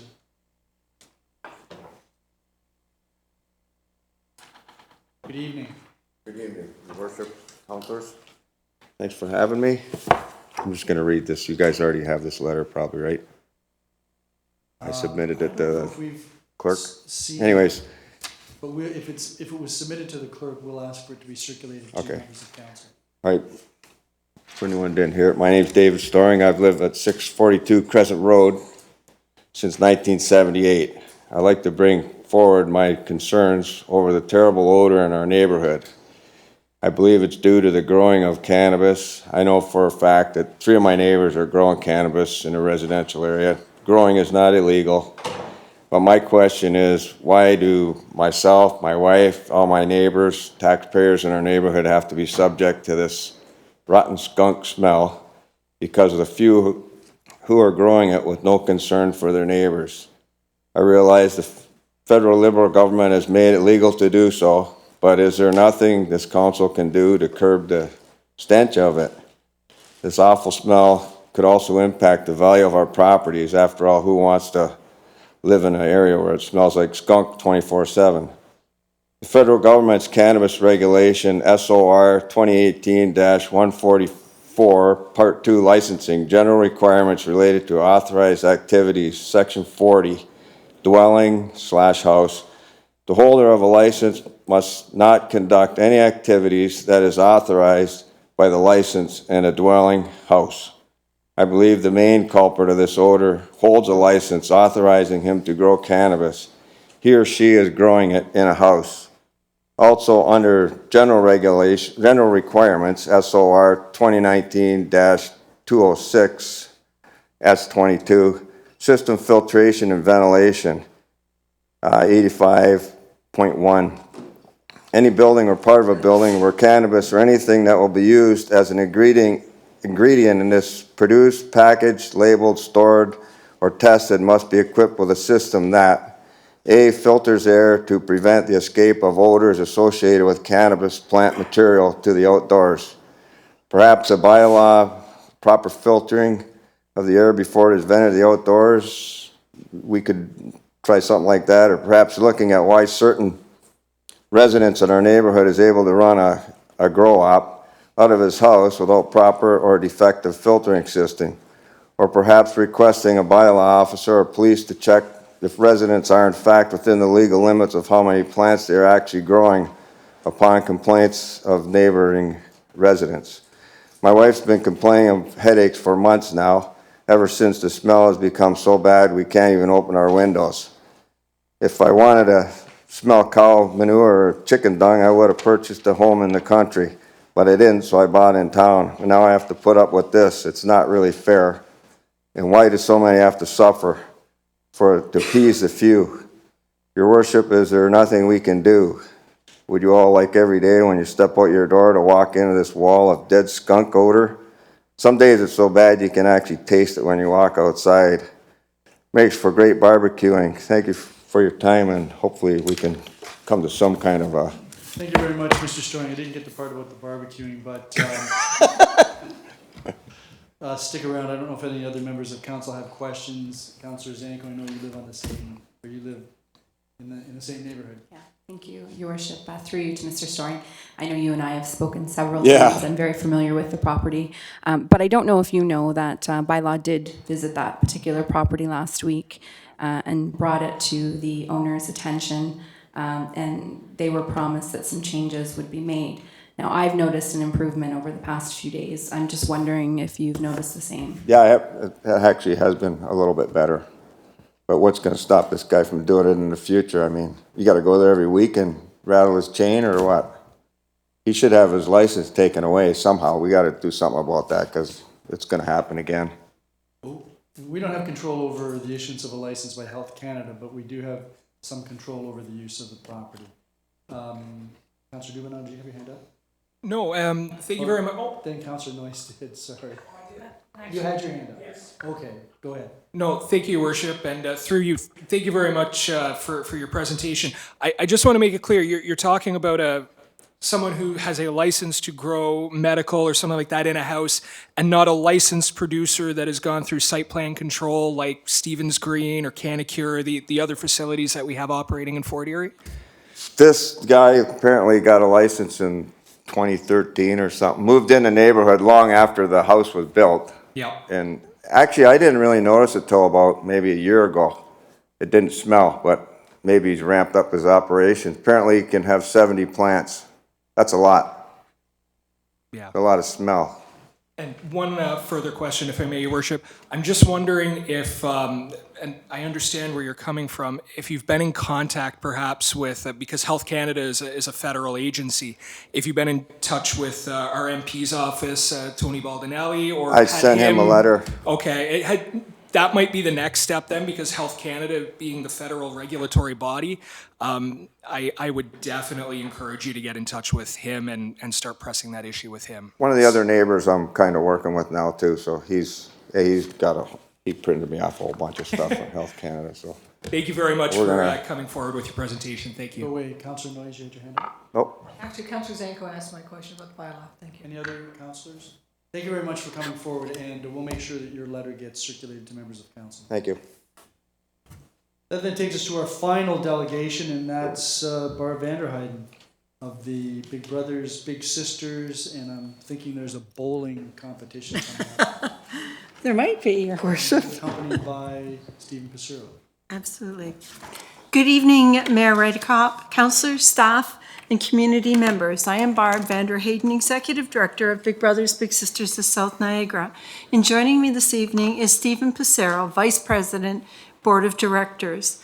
I thank you for allowing me the opportunity to briefly share the Big Brothers Big Sisters story with you. Potential lives with every young person. Potential lives within every young person, yet hundreds of thousands of Canadian children and youth are still in urgent need of someone who will stand in their corner and ignite their potential. That's why Big Brothers Big Sisters, a 106-year-old organization, and Big Brothers Big Sisters of South Niagara, a 55-year-old agency, is being reinvented and reintroduced to the world. Our new look is a call to action for Canadians to be part of something bigger, a movement to prove how critical relationships are to our success, mental health, and well-being. Our modernization is meant to excite and engage a new generation of volunteers and donors, to give them an opportunity to make a true difference in this world and to change their life and the life of a young person. Our new vision is that all young people realize their full potential. Our mission is to enable life-changing mentoring relationships to ignite the power and potential of our young. We want to ignite the power and potential that already exists within every young person. We need more people, more volunteers, and more donors to join the mentoring movement and create that spark. Our core service of creating life-changing relationships stays the same. Our new brand, which is what Stephen and I are wearing tonight, demonstrates the power within young people and how essential mentoring is igniting that potential. Our mentors are everyday advocates whose simple acts make a big difference. The new logo demonstrates the power of three: the family, our organization, and the mentor.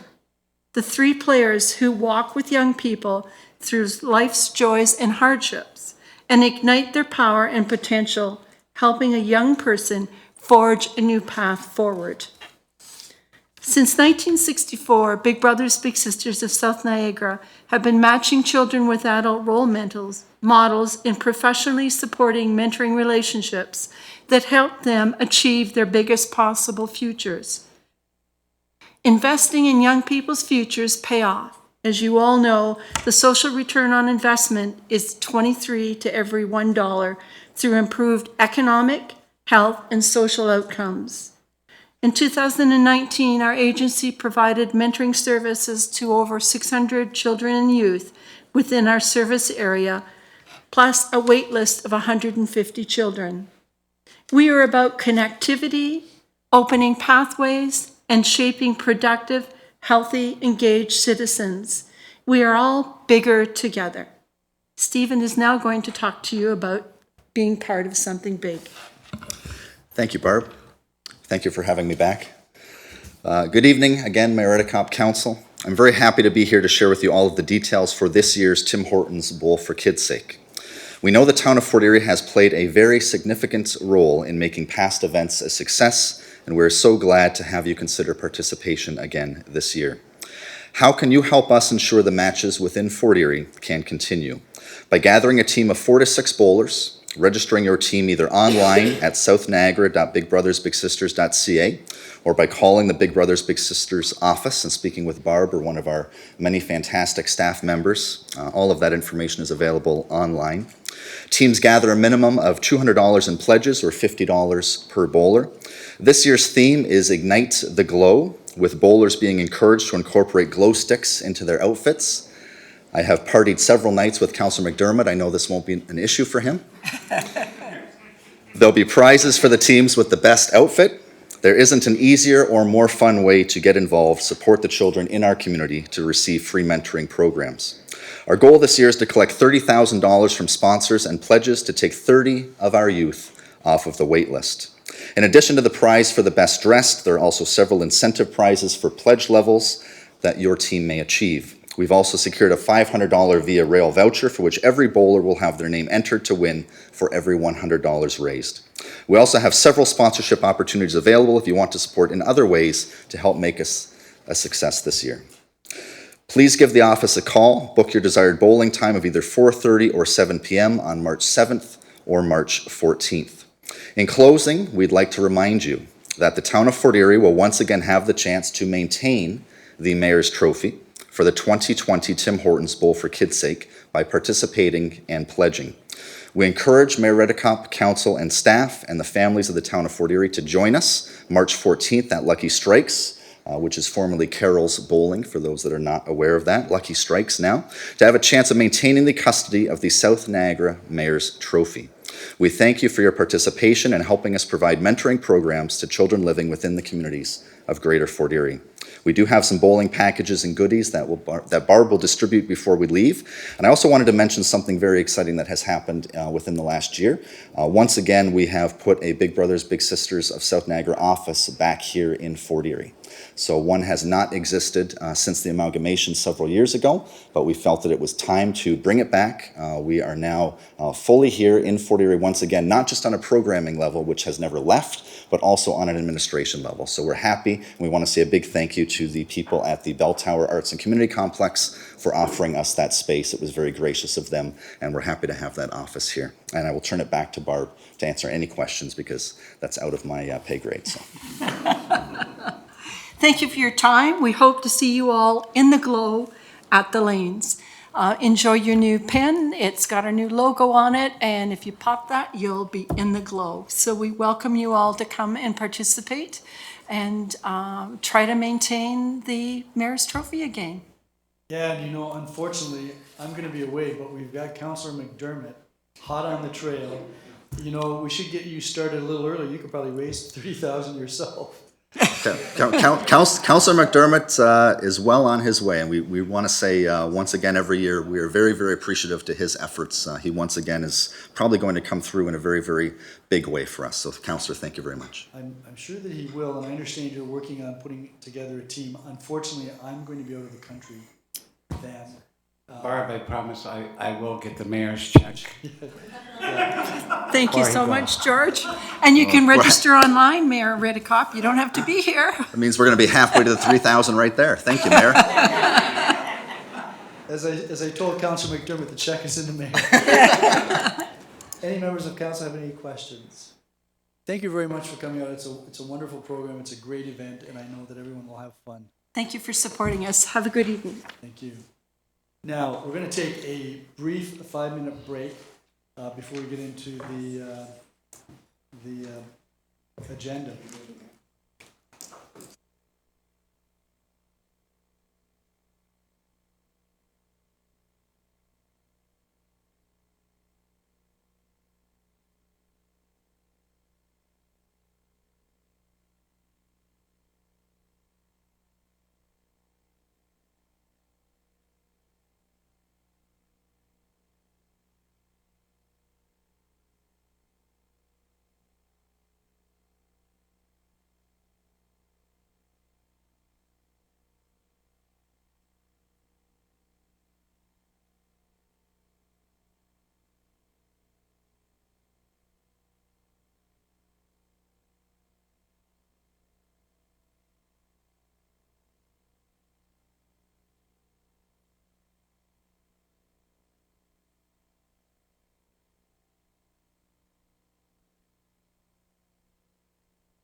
going to call this council meeting back to order, and we're now dealing with the consent agenda. Are there any items that any councillor wishes removed from the consent agenda?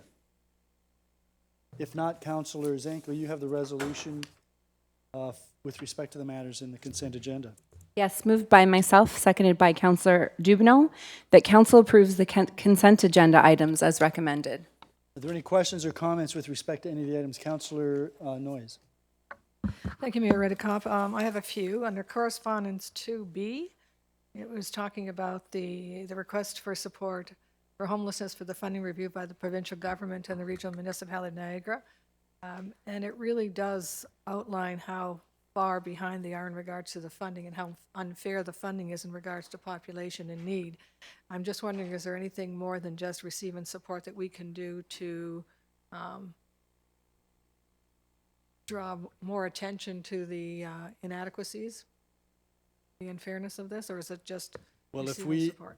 we receive it and support it and then notify the other municipalities as well as the provincial government, I presume that would be Sufficient? helpful. So you may want to, aside from receive and support, I suppose you could amend that to communicate to the other municipalities in Niagara, the provincial government, local MPPs in Niagara. That would be a good recommendation. Okay, so is there a seconder for that, Councillor Dubanow? Any questions or comments on the amendment with respect to item 2B? So aside from receiving and supporting, also sending out, Madam Clerk, did you get basically what we're talking about? Okay. All those in favor of the amendment? That is unanimous. Councillor Noyes? Yes, number 4, deny request to change some of the Lakeshore Boulevard addresses to Albany Street addresses. I'm not necessarily against it, but the concern was brought up by, I think, 911 Emergency Services, that there's a problem. Have we come up with a solution to the problem? Again, which item is that? That is item 4 under G. So item The 3. Street Naming and Wayfinding Committee. Yeah, so that's 311.3G. I understand the request came from the 911 service people, that there's an issue, and we're denying it, and I can understand the reason, but what are we doing to improve or to address the concerns brought forward by 911? Mr. Walsh, would you have any background on that? This, I presume, arises from the fact that the houses face Lakeshore Road, but there's access from from Albany. Mr. Brady? If you might. The matter was discussed at the street naming committee, and it was decided, and my recollection is that the requests came from a couple of the people on Lakeshore, but I can look into that further and report back. Okay, and if not, whether it's from the resident or from 911, if they're having a problem finding the house in an emergency situation, I think we have to try to help them find a solution. The last one is number K for the Accessibility Committee, and I just wanted to bring to council's attention that there are now going to be 2 new wheelchair accessible parking spaces in downtown Ridgeway. And that's for something that we've had a number of requests over the years, and it will be happening. Any other councillors?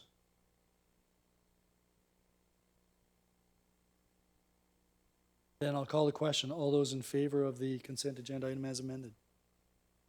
Unopposed, that is carried. That then takes us to reports. And Councillor Lubberts, you have a resolution with respect to the bird-friendly design standards.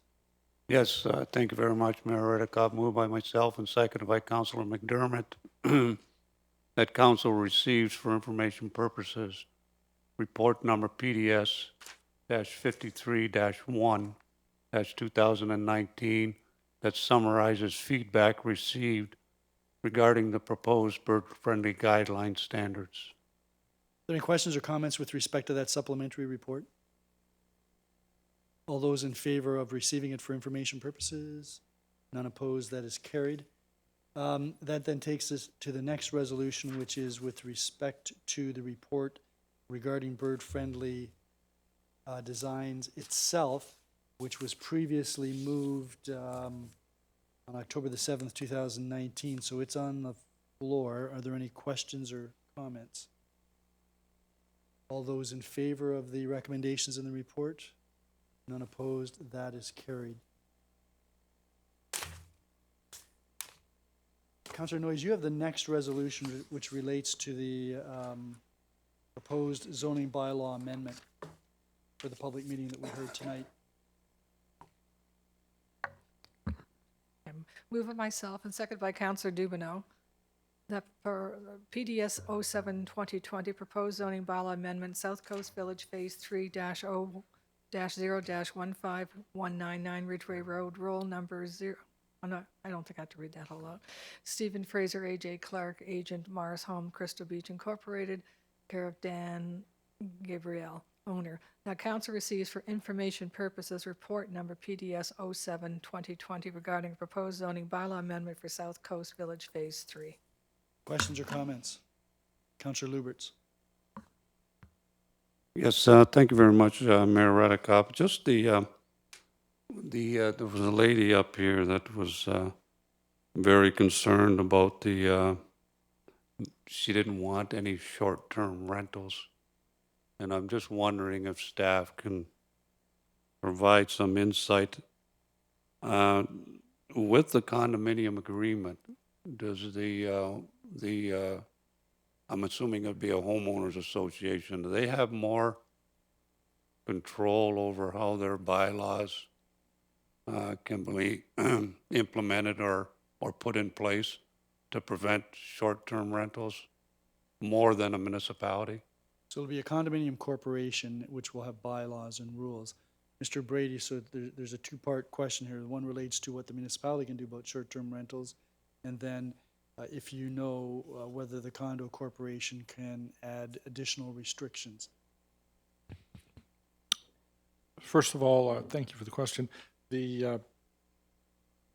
What staff has already identified and what has been provided for by Mars Homes in respect to comments made by the neighbors, including the lady who was here this evening, is that the zoning bylaw will specifically not permit short-term rentals in this area.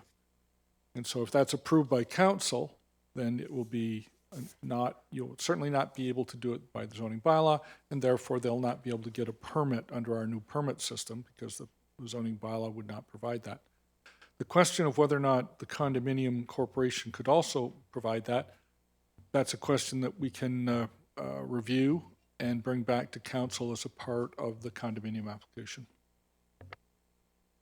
Councillor Lubberts. Okay, thank you very much. And another thing, she was saying something about a height indicator on how high the buildings would be in respect to grade level.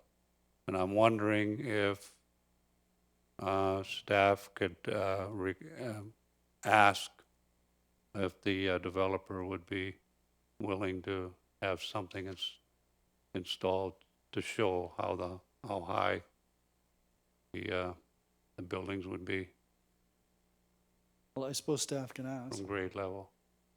Mr. Brady, any comment? I can comment, certainly. First of all, there's no request for a change in height for that building. What is being proposed is the height that's permitted in the bylaw at the present time.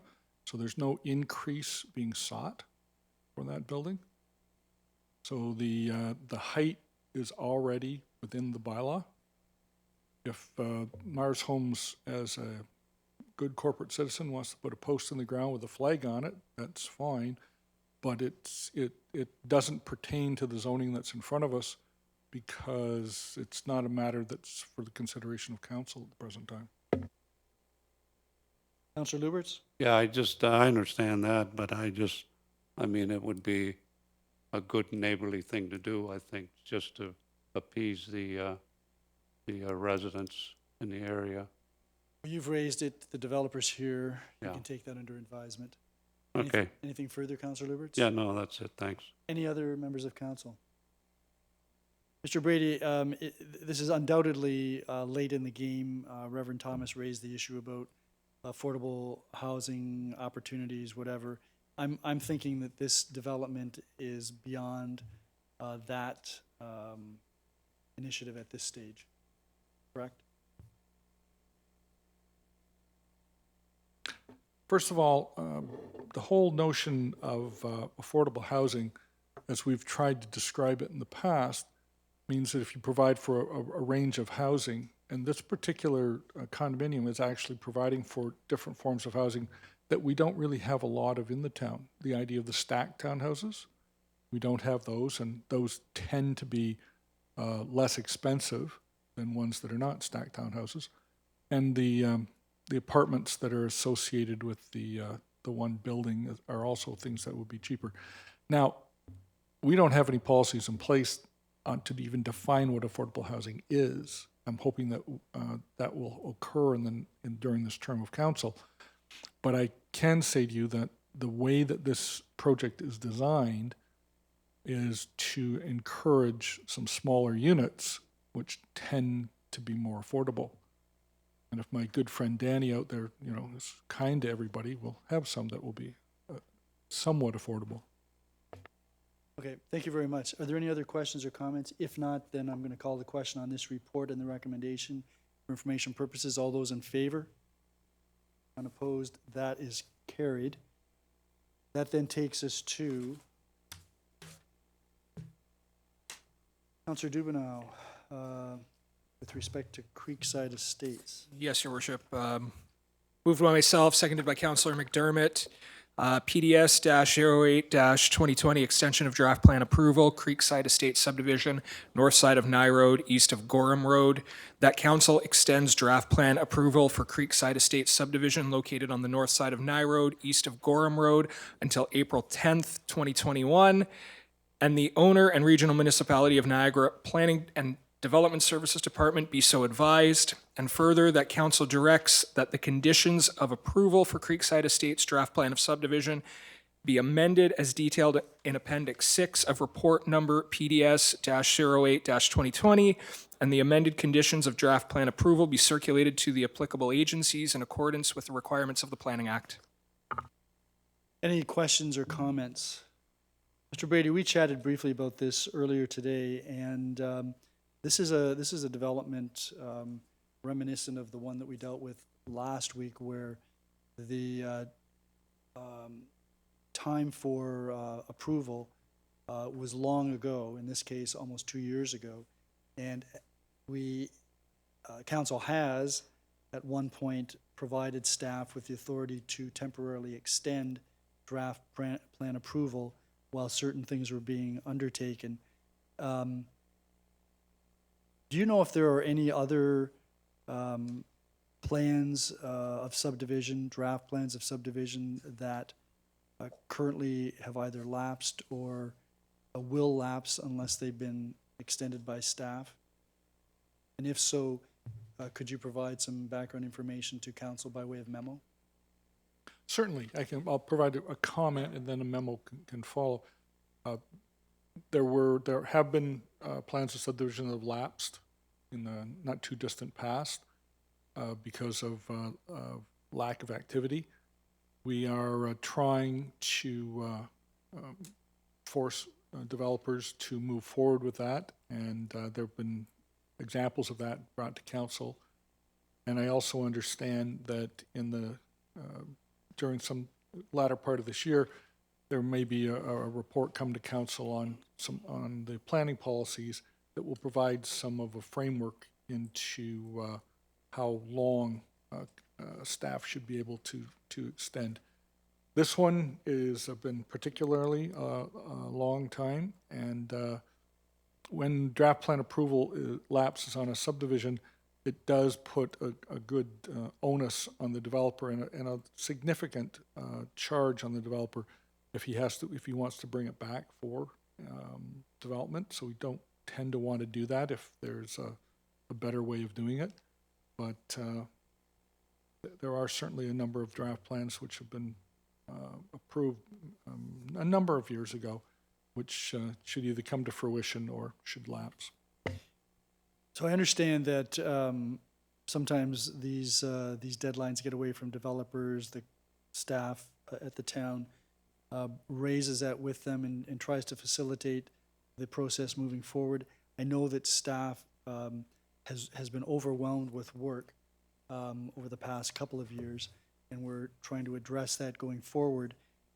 And I see that the actual request for an extension, the formal request, was provided May of last year, and I'm presuming it's just the crush of work that staff has had to deal with, and some of the staffing issues as well that may have arisen, which would have caused some of the delay, so that this isn't all on the developer. Is that a fair observation? That's fair. When a developer asks for an extension to draft plan approval, we usually ask for a reason for it, and we also ask for them to bring us some form of examples of work that they've moved forward on this subdivision on, and sometimes that causes the developer to sort of go, oh, well, we're just wanting to move this forward. Well, that's fine, and we try our hardest to make sure that we keep the developers notified of the potential lapsing of them. But it does tend to get away with us when there's a great deal of work that's required. One final question. Is this land within the urban boundary? Presumably it is.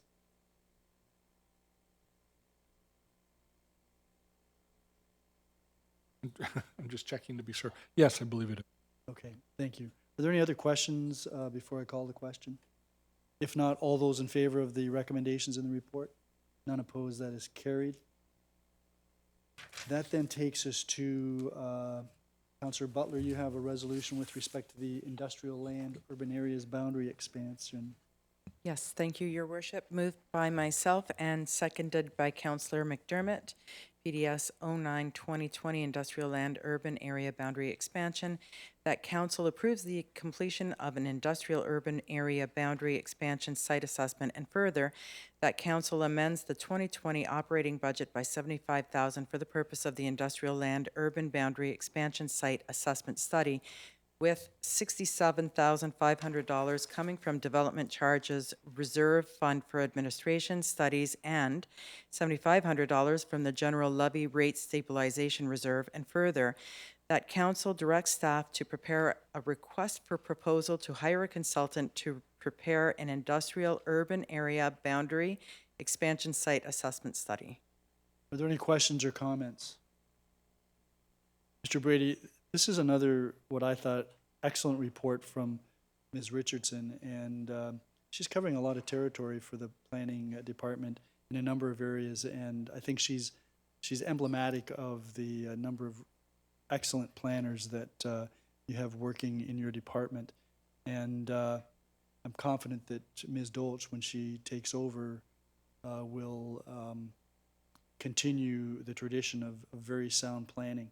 My experience, and I touch on a lot of the other municipalities in Niagara when I'm at the region, I think our planning department is probably the most skilled and talented in the region, and I'm confident you'll agree with that. Well, I can only suggest that with my departure, they'll probably improve dramatically. Well, okay, I didn't want to say that. Tomorrow, in fact, a young lady starts with us who will be replacing into Matt's position, a lady by the name of Anamika. Anamika will be coming to us from Niagara Falls. She has a great deal of background, and we look forward to her presence. And I think Kira looks forward to her presence in a number of ways. She wouldn't have had to make the presentation tonight if Anamika was here. But no, thank you very much. I'll make sure that that Lindsay hears that, and this report is important as the planning department moves forward in trying to deal with these urban boundary issues. Great. If there are no other questions or comments, I'll call the question on this report. All those in favor? None opposed, that is carried. That then takes us to Councillor Lubberts, the Municipal Drinking Water Licensing Financial Plan. Resolution number 8. I have you down, municipal drinking water. Yeah, what about PDS 10? That's been deleted. That's deleted. Okay, thank you very much. Well, I have an addendum that says PDS 10 has been deleted. You have PDS 10? Okay, well then Who's deleted? PDS 10 has been deleted, and I see that instead of you, Councillor Lubberts, it's Councillor Noyes that has resolution number 6, I guess.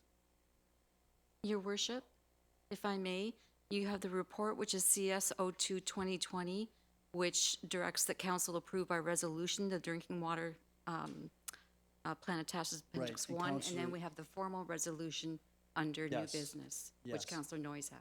Councillor Lubberts, you should have number 6. Okay. You have it? Yes, I'm here. Perfect. Okay. Who's on President. first? Moved by myself and seconded by Councillor McDermott, that council approve by resolution the municipal drinking water licensing financial plan attached as Appendix 1 as a financially viable plan for the operation of the town's drinking water system in accordance with Ontario Regulation 453/07 of the Safe Drinking Water Act 2002. Are there any questions or comments with respect to the report and the recommendation contained therein? If not, all those in favor? None opposed, that is carried. And the report requires us to pass a resolution, and Councillor Noyes, that's the resolution you have.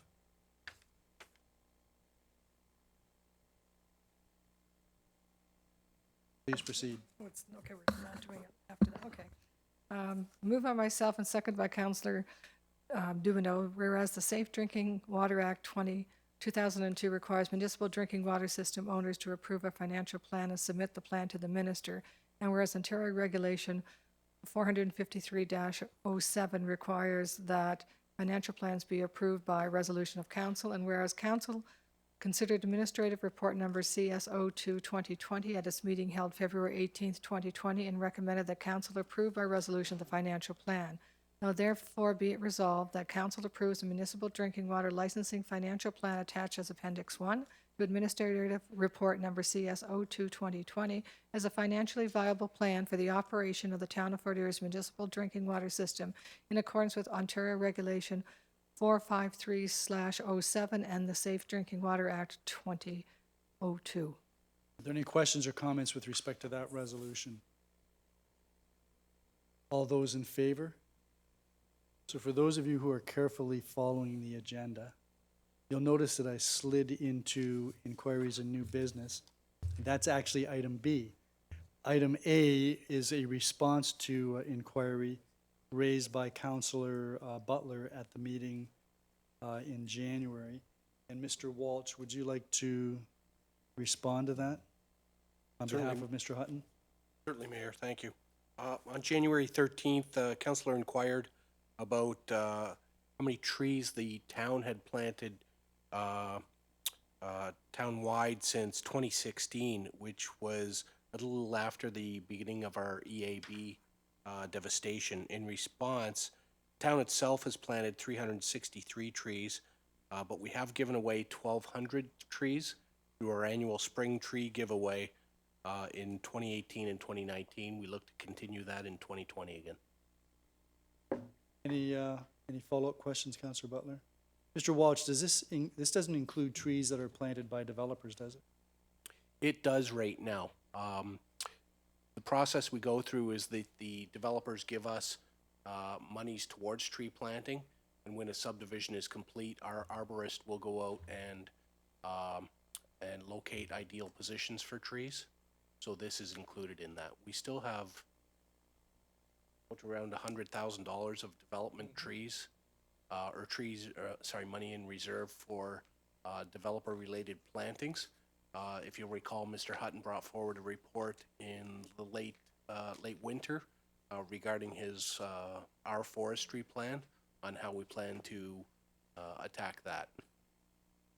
And I presume that after they're planted by whoever the contractor is that plants for the developers, we at least check out to make sure that they've got the proper mulching in a well shape as opposed to a mound shape.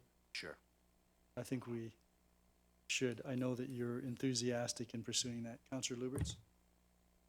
Yes, thank you very much, Mayor Redekop. Just looking at the request from Councillor Butler,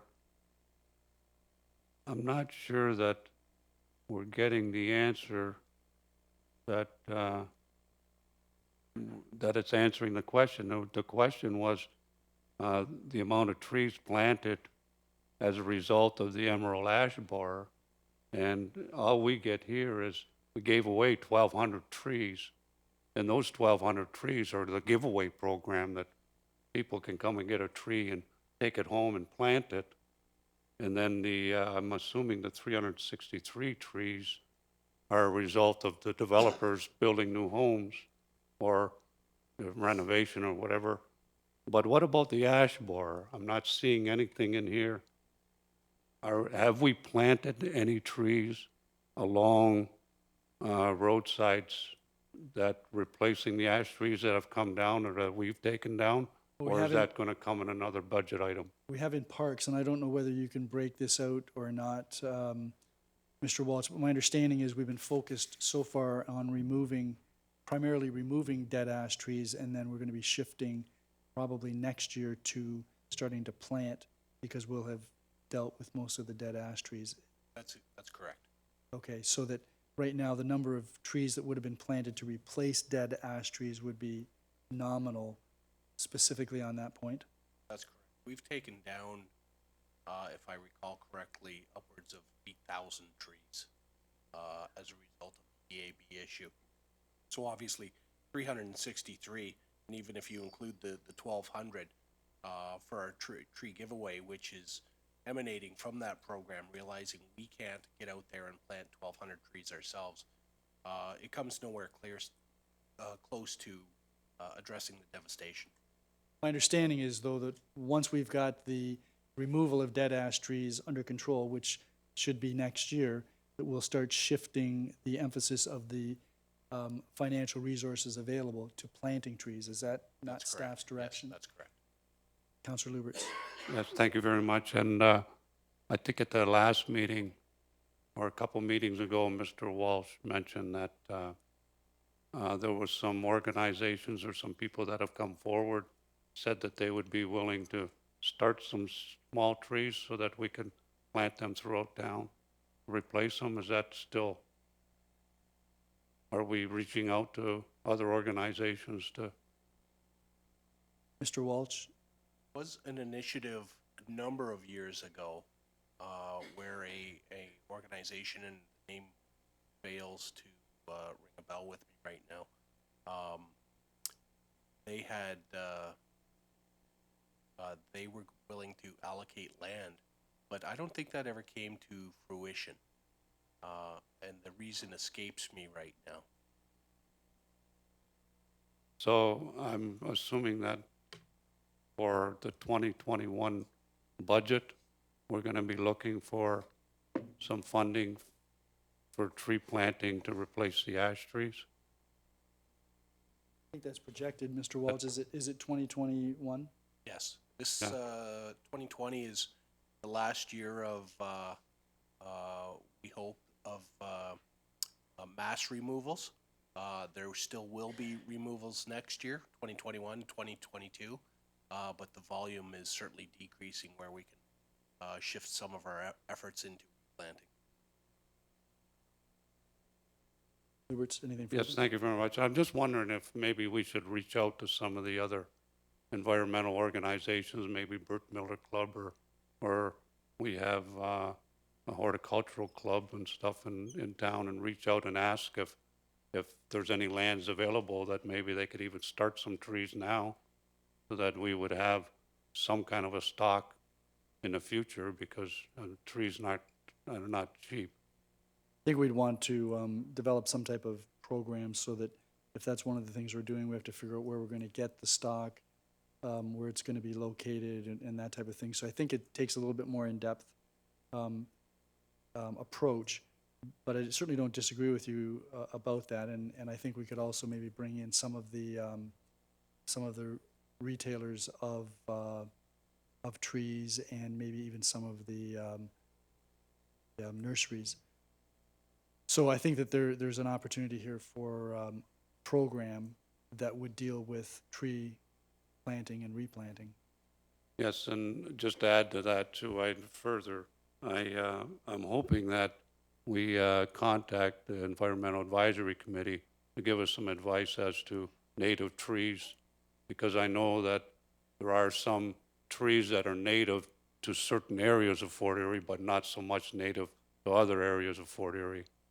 So I'm hoping that we can communicate with EAC and see if they give us some advice as to making sure that we have native trees. Right. Councillor McDermott, you had your hand up? Yes, Your Worship. I just want to make a new inquiry to Mr. Brady. Okay, so we're not quite there yet. Are we not there yet? We've still got a few items that are ahead, and then I'll come back to you when we get down to the last of the items on the agenda, because we've got some motions and resolutions. Okay, so if we're done with the response to Councillor Butler's inquiry, then we'll go to Councillor Dubanow. You have a resolution with respect to the storage container issue as it relates to Birdie Tire. I do, Your Worship. Moved by myself, seconded by Councillor McDermott, that 2020 fees are waived related to an official plan amendment, zoning bylaw amendment, and a site plan application for 2776 Stevensville Road in order to construct a new building and remove all existing shipping containers to bring the property in compliance with town zoning bylaw 129-90. Okay, there was a memo that accompanied this resolution on our agenda. Are there any questions or comments? Councillor Noyes? Thank you, Mayor Redekop. I'm very much in favor of this. I think this is a good direction that we see a company wanting to meet council's direction in regards to getting rid of the sea containers. I think the fact that they're looking at putting in a new building and getting it rezoned to industrial does fit the location and the surrounding neighborhood. I think this will be a win-win for all, and it will result in what we're aiming for when we ask for sea containers to be removed. Any other questions or comments? All those in favor of the resolution? None opposed? That is carried. Councillor Zanko, you have a resolution with respect to Ernest Cruikshank. Yes, thank you. Moved by myself, seconded by Councillor Dubanow. The council supports the nomination of Ernest A. Cruikshank as an Ionic Canadian to appear on the new $5 banknote, and further, the council directs staff to also submit a nomination of Ernest A. Cruikshank on behalf of the town of Fort Erie. Are there any questions or comments? Councillor Butler?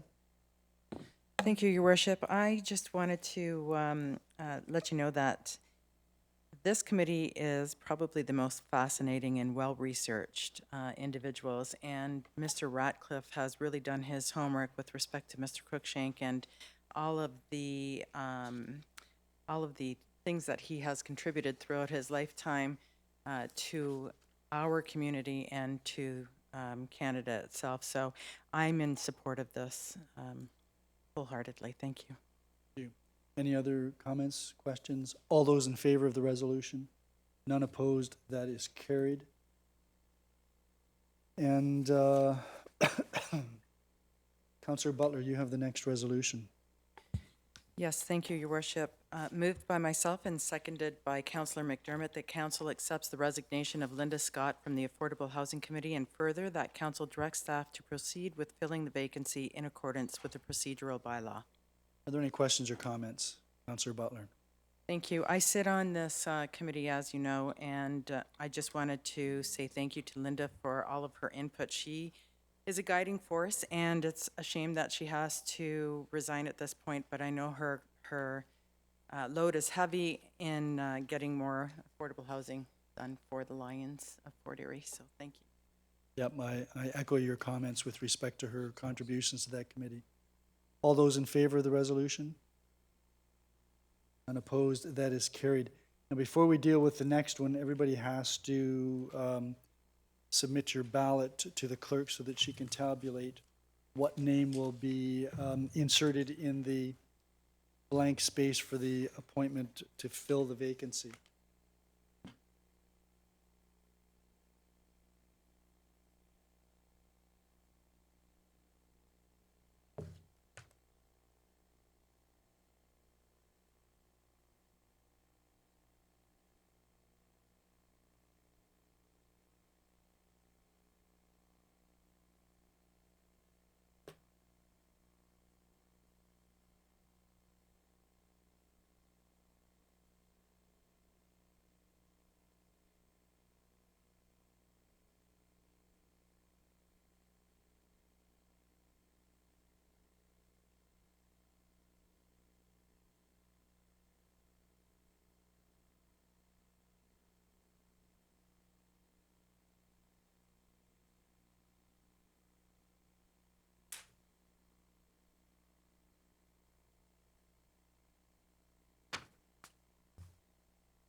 Your worship, the successful applicant is David Rutan.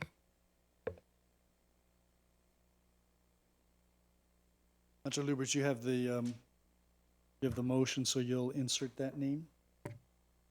Yes, thank you very much, Mayor Redekop. Moved by myself and seconded by Councillor McDermott that council accepts the resignation of Janie Wallace from the Environmental Advisory Committee, and further, that council appoints David Rutman to the Environmental Advisory Committee for the period ending November 14th, 2022. Any questions or comments? All those in favor? That is carried.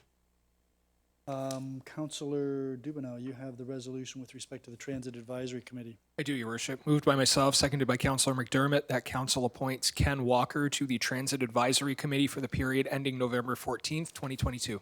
All those in, any questions or comments? All those in favor? Unopposed, that is carried. Councillor McDermott, you have a matter of new business or an inquiry? Yes, thank you, Your Worship. Just wanted to ask Mr. Brady about last year, the Fort Erie Lions Club requested consideration to waive pre-consultation fees for their new apartment building. Just wondering if I could receive a memo from staff as to that status? Through you to the councillor. Yes, the answer is yes. There was a memo that was put out, and Karen and I discussed this earlier this evening. We can't remember if it was 2 or 3 years ago, but we'll go back through the files, we'll pull out the memo that we did at that time, and we'll update it and bring it back to council. Councillor, any other new business, Councillor McDermott? Councillor Butler. Thank you, Your Worship. I'm wondering if we could ask Mr. Walsh if there's anything that we can do with respect to snowmobiling on private properties and on the bike trail. I've received a number of complaints in the last couple of weeks, and I'm not sure if there's signage that we can put up.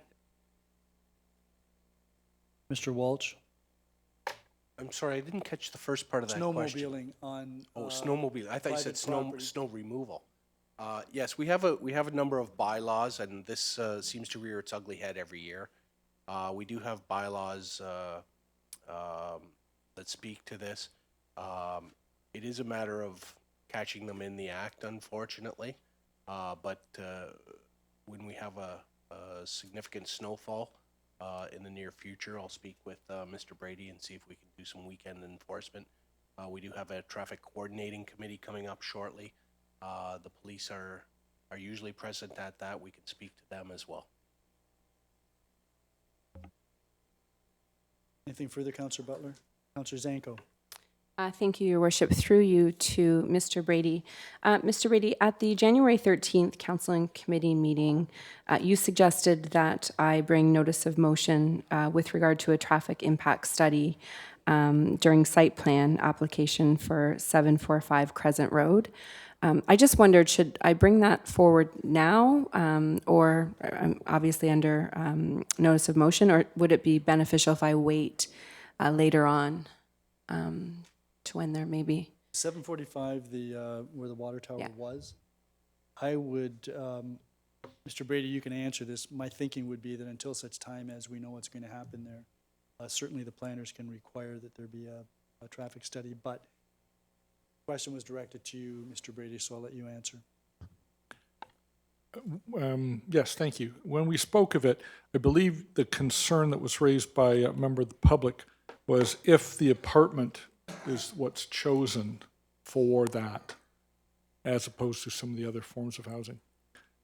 If council wants to make put a resolution forward directing staff to ask for that at that time, that's fine, but at this moment in time, we don't know that an apartment building is actually going to go on the site. So the safest route for you is to put a resolution of council saying that should an apartment building be selected at the site plan stage, and if you wish to do that, that would be fine. Thank you. Any other new business or inquiries? If not, then that takes us to motions, and Councillor Zanko, I wonder if I could hand the chair to you since I have a conflict with respect to Councillor Noyes' motion. Yes. Thank you. Councillor Noyes, did you want to read your motion? Thank you, Councillor Zanko. Moved by myself and seconded by Councillor Lubberts, RE site plan approvals for cannabis operations. Whereas following the approval of report number CDS 31-13, bylaw number 36-13, was passed to delegate approval of site plans and signing of site plan agreements to the Director of Community and Development Services. And whereas bylaw number 36-13 further provides that council may require any site plan or site plan agreement be approved by council prior to the execution by the director, and whereas considering cannabis production being a relatively new industry in our town and may have negative repercussions on the surrounding neighbors and neighborhoods, it is important that council be involved in the site plan approval process so that council can address the concerns of the neighboring residents / community and try to mitigate any negative impacts to the site plan process. Now therefore it be resolved that council directs that all site plan approvals for cannabis operations shall be approved by council. I'd like to speak to that. Go ahead. My thing decided to turn me off.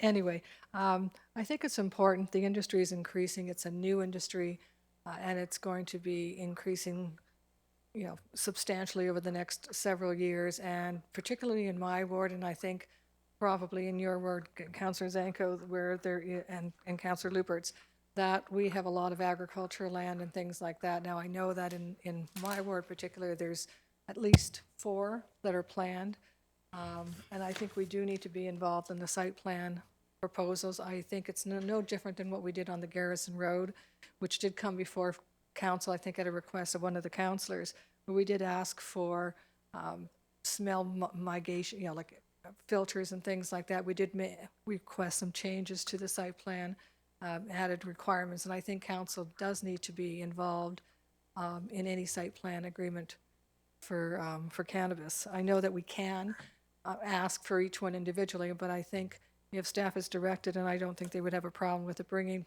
any site plan agreements regarding these type of operations to council for our input, and that also allows us to speak on the residents' behalf, as opposed to perhaps getting lost in the shuffle of the number of site plans that do go before planning.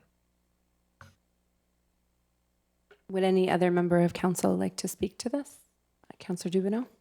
Yeah, thank you, Madam Chair. And I just want to convey that I know Councillor Noyes is acting in good faith, and I know she's looking out for the interests of her residents, but I'm not going to support this motion. My concern is that we already have 2 facilities operating in Fort Erie, neither of which had site plan control come before council, both of which have been very successful.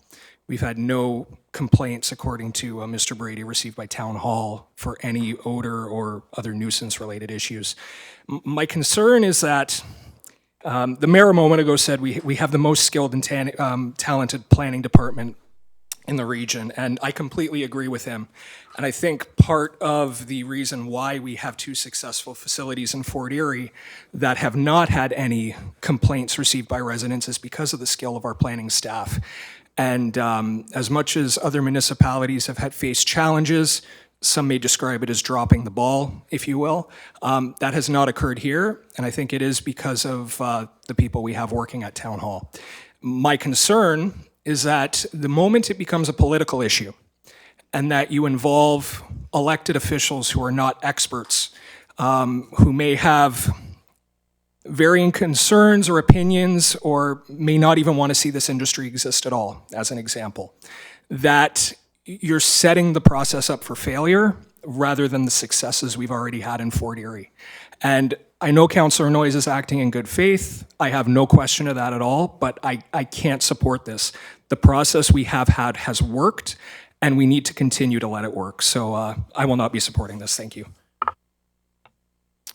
Any additional comments or questions? Councillor Lubberts? Yes, thank you very much, Madam Chair. I'll be supporting the motion, and I think that we need to take a look at where we're at with cannabis growing in Fort Erie. And if we just take a look at, we just passed a motion that we're going to spend some money, bring in a consultant, and take a look at the bylaws that we have in place in Fort Erie for cannabis growing. And through that process, council is going to be involved in reviewing those new bylaws or any new rules or regulations or restrictions that are going to come along with that. And so when it comes to site plan, the site plans are going to be reflective of our bylaws and any new policies that we bring forward. And yes, we have some successful operations here in Fort Erie, but if we look at Canacure came in, that was more or less when it was for medical marijuana. And that's what was approved for them. It was more with the medical marijuana. There was public consultation, and everybody was involved, and council was involved as well. And the one in Stevensville that we have now on Ott Road, yes, it's successful, and they've gone over and above what needed to be done. And so, yes, the site plan was in place, but now, even this evening, we heard a gentleman in Crescent Park, and here's a guy who's got a license, and he's complaining about the odor. And one of the things on site plan is we can put in regulations and we can specify what type of scrubbers they use for the odor. And, you know, these guys are growing more than 4 plants, and it's in a residential home, from what I understand. So I think that it'd be prudent for council to take a look at the site plans. Let's get them approved while we're working on our bylaws and our policies until such time as we have good established policies and good established bylaws, then we can move forward from there. Now, we've also been told that, you know, some of your bylaws you may be challenged. Well, those bylaws are not going to be brought forward by staff. They're going to have to be approved by council. And then people, if they want to challenge them, they can challenge them. So I'll support looking at any new site plans that come forward. I think it's a good policy for this council to do its due diligence at this point in the game of growing marijuana. Thank you. Councillor McDermott, before I go back to Councillor Noyes, did you have any comment? Yes, thank you. I echo actually what Councillor Dubanow has to say. I think that planning staff's very aware of the angst that comes from residents with regards to light, odor, water and such. Very aware of what has to be controlled, and they're going to get educated once our study comes back. I'm not prepared to take this power away from the planning department. I think they've been doing a great job. Mayor confirmed that tonight. I can't support this motion today. I'm not saying that I might not change my mind somewhere down the line after I see a study. But in the meantime, I will be voting against this. Councillor Noyes? Thank you, Councillor Zanko.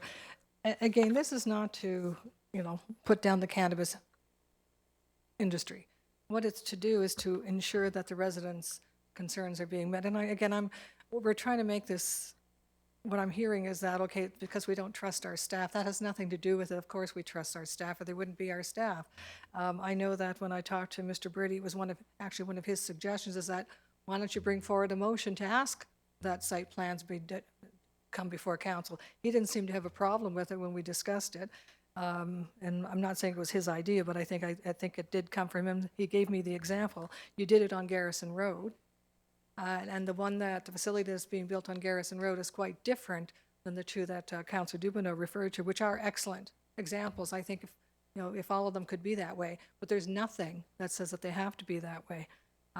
And it's no different than council talking about the setbacks for, how close the front porch can be to the road. It's not that we don't trust planning staff, is that we look at it from a different lens, a different perspective, as opposed to just, the planning and regulations.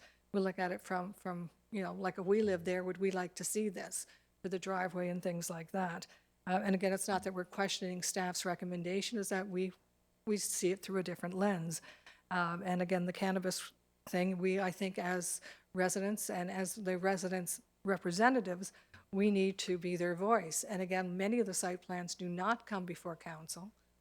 They don't have to if they follow the regulations. There's no amendments or site plan requirements, major changes. They don't necessarily have to come before council. And the residents, and it's not, the residents may not know or may not want to continually call planning staff to say, okay, I have this problem, I have this problem. We're not going to hear those problems. We need to hear those problems from our residents or their concerns. So they're supposed to call us and call the planning staff, but if we have it here and it comes before council, we'll have an opportunity of addressing those concerns and have a discussion with planning staff how to address it, just like we did on Garrison Road. We put 2 or 3 requirements added to the site plan on the Garrison Road project. It wasn't that the town staff didn't do their job, it's that we looked at it a bit differently. We don't, I don't know how else to say it. I had a chance to look at the site plan on the one on Ridge Road, and this is not just specifically about that, and I was amazed at the amount of parking spots. I think 90 to 100 parking spots, gravel road going in, all those kind of things the residents have brought concerns to me. And when I looked at the site plan, I have concerns. And yes, I can address it with the planning staff, and I'm sure some of the residents will also. But I think as a council, we have to make these decisions, because I think we have more weight if we do it. And we can bring each site plan that we want council to decide on one by one forward, or we can just say, okay, these site plans, when it deals with cannabis, should come before council. We may have no problem with it. I particularly in my motion a while ago, I particularly removed any organization that had existing licensing from the provincial government and feds in place, which would have removed the 2 examples that Councillor Dubanow would have, that even as they expanded, they would not have been in the interim control bylaw. I don't think any of us would have a major problem with how they're doing their business if it continues. But anyway, I do hope for people's support on this, because I do think we are the voice of the people, and we need to represent them. Councillor Dubanow? Thank you, Madam Chair. Members of council had brought up 2 points, and I'm wondering if I could raise 2 questions with Mr. Brady and perhaps get some clarification, if that's all right. The first one, Councillor Lubberts had brought up the situation with Mr. Storing tonight. I'm just wondering, perhaps through you, if Mr. Brady could perhaps comment on the difference between the residential licenses that Health Canada is giving out to individuals, for better or worse, or that are occurring in residential properties, and the licensed producers that these site plan applications would apply to. Mr. Brady? Certainly. Through you to the councillor, the example that Mr. Story gave tonight, as much as it's unfortunate, it's not subject to site plan control now nor in the future. And so the best that we can do is what we have been doing, which is send out our bylaw people and talk to the individual and try to persuade them without an awful lot of armament behind us to, if you will, clean up their act. And it seems to work to a certain extent, which is great. Thank you very much, Madam Chair. My second question relates to something Councillor Noyes just brought up a minute ago about how we look at zoning bylaws and distances and setbacks. I'm just wondering if Mr. Brady perhaps again could perhaps for me clarify the difference between site plan control and a zoning bylaw amendment and how that is different. Mr. Brady? Certainly. Through the site plan control is an implementation strategy. So it identifies where the buildings will be on the property that must meet the zoning. So the zoning is the minimum standard for the things on the property. It worries about where the parking lot would be located as opposed to does it have the setbacks. The setbacks have to be there, but where the parking lot. When it comes to cannabis, we've been, well, first of all, I'd like to say it's not true that we don't have regulations for cannabis in the town of Fort Erie. We do. We've had them in place. We were one of the first leading municipalities in the province, and Kira and I spent a great deal of time putting these in place a number of years ago. And in fact, we went out and spoke to a number of organizations based on the model that Fort Erie put in place. So we have regulations in place. Those regulations talk about setbacks. They talk about setbacks from sensitive land uses. They talk about a whole range of things. Should they be updated? Yes, they should be updated, and they need to be updated because the rules that the federal government has brought forward are now different than the rules that they had at the time that we brought those in place. But through those rules that we have in our zoning bylaw, we therefore have implemented it through the site plan. And one of the things that we strongly went after as part of the site plan was both odor control and light control. And the two operations that are most notable is the ones that have been noted this evening. Many of the other municipalities don't have those regulations. They didn't do it. In fact, we brought that up at area planners years ago and suggested that the region should take a position on this, and they chose not to. And the other municipalities basically said, well, when it becomes an issue, we'll deal with it. That's not the way that I operate, as most of you are well aware. Sometimes I get a bit criticized for being at the bleeding edge of some of the planning policies, and sometimes it says, no one has brought that forward, Rick, why are we doing it? But nonetheless, we did it, and it's in place, and it's worked. So the site plan is something that deals with how it sits on the ground, but it has to be within the framework of the zoning bylaw. Councillor Dubanow? No, that answers my questions. Thank you very much, Madam Chair. Okay, any further comment or question, Councillor Lubberts? Yes, thank you very much, Madam Chair. And I don't think that I was trying to say that we don't have any policies in place or rules and regulations. But like Mr. Brady said, we've updated our official plan, we've updated our policies, and he agreed yes, they need to be updated, and that's why we're hiring our consultant to come in and help. Now, this is not taking away anything from staff. All we're asking is that council be involved in this process. There are a whole lot of things that need to change, and there's going to be some changes made. And while we're making those changes, if a site plan comes forward, council should be involved in that be involved in the site plan process until such time as we got all our policies and bylaws in place. Now, if we have all the regulations and bylaws in place, then there's no need to hire the consultant. But we're hiring the consultant to come in and to assist us all.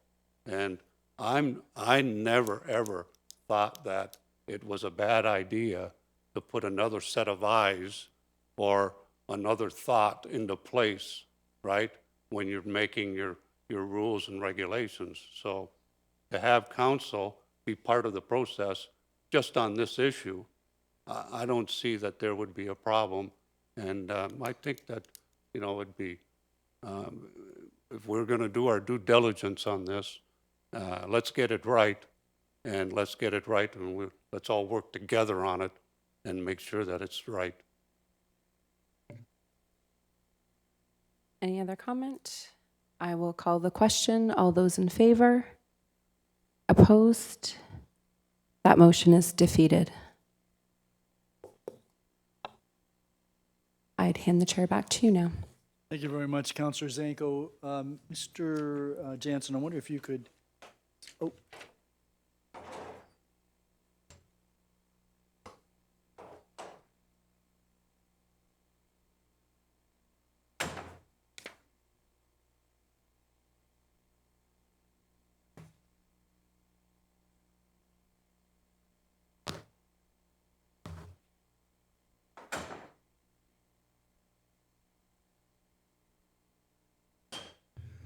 Councillor McDermott, you have the next motion. Yeah, thank you, Your Worship. Moved by myself, seconded by Councillor Butler. Whereas we are privileged in Canada to enjoy our freedoms thanks to those who have served in our armed forces, and whereas these veterans are owed a debt from every member of society for their sacrifices, and whereas we should never miss an opportunity, no matter how small or seemingly insignificant, to thank them for their efforts. Now therefore be it resolved that all parking fees in municipally owned lots or spaces are waived for individuals with veteran status exhibiting their status on their vehicle license plates, excluding vehicles towing vessels in the Crystal Beach waterfront park boat ramp, and further, that vehicles exhibiting veteran status on their vehicle license plates, as said, that are otherwise legally parked in municipal-owned lots or spaces shall not be ticketed, and further, that the appropriate bylaws be amended accordingly. Are there any, did you want to speak to that, Councillor McDermott? For itself, Your Worship. I have had a number of veterans call me. One was from the 2nd Service Battalion, another one from the 1st. And other municipalities have the same policies, except for the ones that have free parking everywhere. So I just thought I'd do this little thing, and hopefully council will support it. Thank you. Are there any other questions or comments? Councillor Dubanow. Just a quick comment as the grandson of a World War II veteran who's now 97 years old and was shot down and survived during Operation Varsity during World War II. I want to thank you, Councillor McDermott, for bringing this forward. I think it was a very well-written motion, and I will be supporting it. Any other questions or comments? Councillor Lubberts. Yes, thank you very much, Mayor Redekop.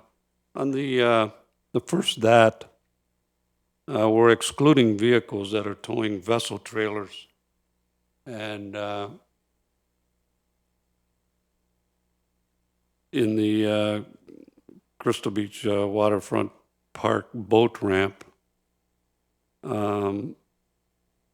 what about other vehicles that are towing vessel trailers in other areas of Fort Erie? I mean, There's other paid parking.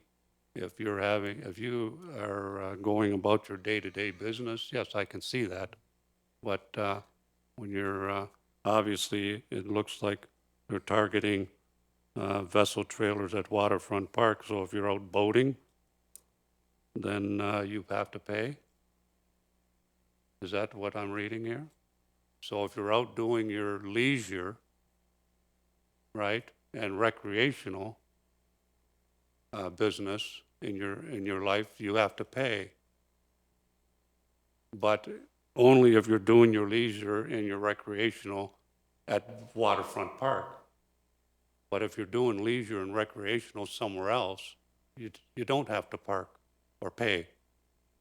And I don't know that we should be excluding one or the other. If you're towing a vessel trailer, then you pay. Councillor McDermott, this is somewhat directed to you, and I know that you would have had some consultation with Mr. Hutton, maybe Mr. Walsh, relative to this. Any comment? No, actually, I had a conversation with Mr. Stevenson, so I was okay with that. He thought that this, maybe Mr. Walsh would like to expand on that a bit. Just Mr. Walsh? Thank you. I haven't been consulting on this, but my thoughts are that as the motion speaks, when a vehicle is towing a boat trailer, they've used a fee-for-service facility of the town rather than just a normal parking space. Well, just to be clear, Councillor Lubberts, if your concern is that vehicles towing vessel trailers should pay wherever, or could be ticketed wherever, then this would need to be changed. If your concern is that they shouldn't have to pay or shouldn't be ticketed if they park any place in the town other than Crystal Beach Waterfront Park, this addresses that. So your concern is what? Well, my concern is that if you have a vessel trailer and you're parked somewhere else in town, then you, as long as you have your veteran status exhibited, you don't pay. Right. And if you're parking somewhere else in town, you're still taking up more than a single parking space. Well, I'm just trying to think of to me, it looks like you're targeting the waterfront park. If you come to waterfront park, you pay. If you park anywhere else in Fort Erie with a boat trailer, you don't have to pay. And I don't think that's right. If you're out on your leisurely business like this is, when you're at your boat ramp, you're out for leisure, then you pay. And if you're out doing your leisure, then anywhere else in Fort Erie, you pay as well. Well, I guess I'm having difficulty imagining where you would park in downtown Ridgeway or downtown Jarvis Street, because I don't, in all the years I've been around, recall seeing somebody with a boat trailer on Ridge Road in downtown Ridgeway. I hear what you're saying. The motion, you've made your point. Yeah, and I would like to make the amendment that at Waterfront Park, you're excluded as well. All right, so you're wanting to take out the wording excluding vehicles towing vessel trailers in Crystal Beach Waterfront Park boat ramp. You're wanting to delete that. Exactly, yeah. All right, is there a seconder? As long as you're a veteran, you park for free. So you've moved that. Is there a seconder for that? Seconded by Councillor Zanko. Well, Councillor McDermott, that's fine. So it's a friendly amendment if you're prepared to go along with it. Okay. So, Madam Clerk, I would consider that to be a friendly amendment. So the words excluding vehicles towing vessel trailers in the Crystal Beach Waterfront Park boat ramp would be deleted. Any further questions or comments with respect to this motion as revised? All those in favor? Opposed? You have a boat. You have a trailer. Right, because you represent veterans. I got it. It was a long time ago that you declared that conflict. Madam Clerk, I'd like to defer my motion to March the 23rd, and that would require a motion, is that correct? Motion to defer? Okay, I'd like to postpone it to March the 23rd.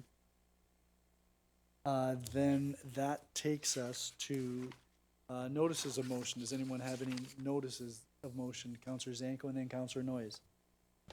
Thank you, Your Worship. I would like to make notice of motion with regard to 745 Crescent Road. And my motion will note that in the event, should an apartment building application be received, that a traffic impact study is requested at site plan stage or site plan approval stage. And I can reword that after. Sure. Yep. Councillor Noyes. Yes, that the site plan and/or the site plan agreement for the cannabis operation plan for Ridge Road North be approved by council prior to the execution by the director. Okay, so I'm going to wait till I see your actual notice of motion, but just from what I've heard so far, I'm going to probably rule that out of order because it's parceling out what the majority of council has already ruled on. However, it also strikes me as I shouldn't be ruling on it because I have a conflict. So you've given your notice, and you've given your notice of motion, and whoever chairs that portion of the meeting, I guess, can sort it out. Councillor Lubberts. Yes, just inquiry, did the lady bring her motion forward that she wanted us to bring forward in regards to the replacement of the board member? The last meeting of the Affordable Housing Committee dealt with this, and Lindsay Richardson, who is the town staff representative on that committee, is working on modifying the terms of reference to take into account just that type of change.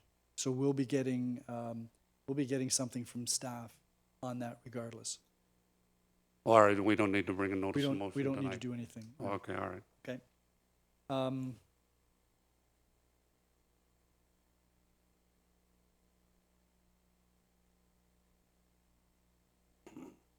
Are there any other notices of motion? Councillor Dubanow.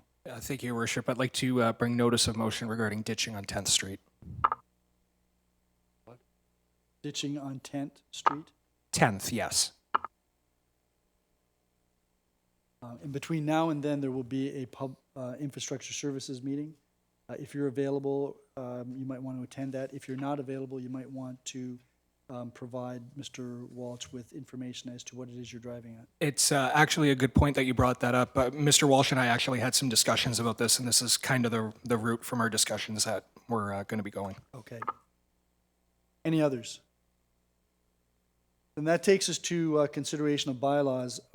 You'll know that bylaws 20 and 2020 and 21-2020 relative to the doctor funding agreements have been removed from the package for this evening. Are there any other bylaws that anyone would like removed and dealt with separately? If not, then Councillor Butler, you have the motion for first and second reading.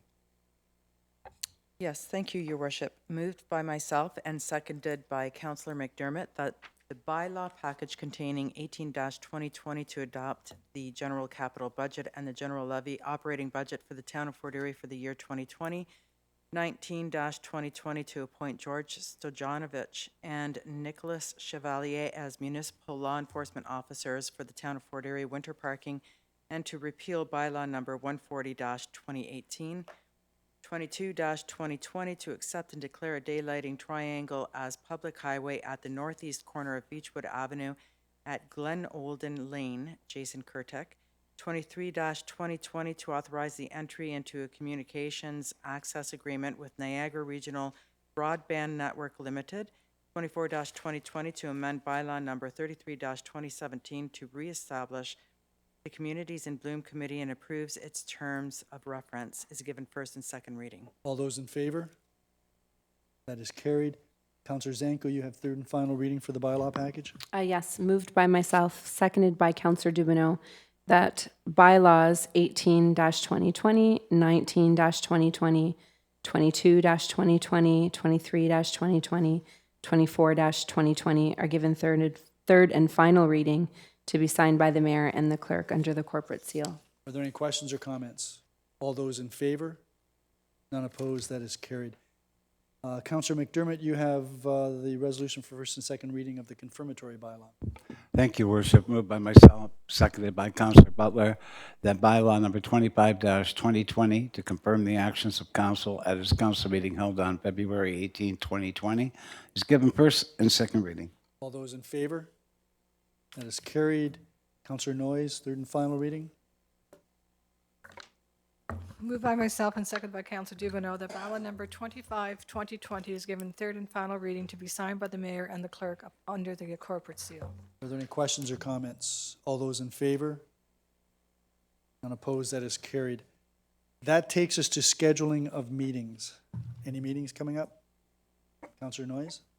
Yes, there is a Fort Erie non-for-profit housing meeting tomorrow morning at 9 o'clock, and it's usually held at the Bridges, not the Bridges, King Street Apartments. And then on March 4th, there is a business development PDS meeting at 4 o'clock, and also on the same day, I think at noon, there is a traffic coordinating meeting.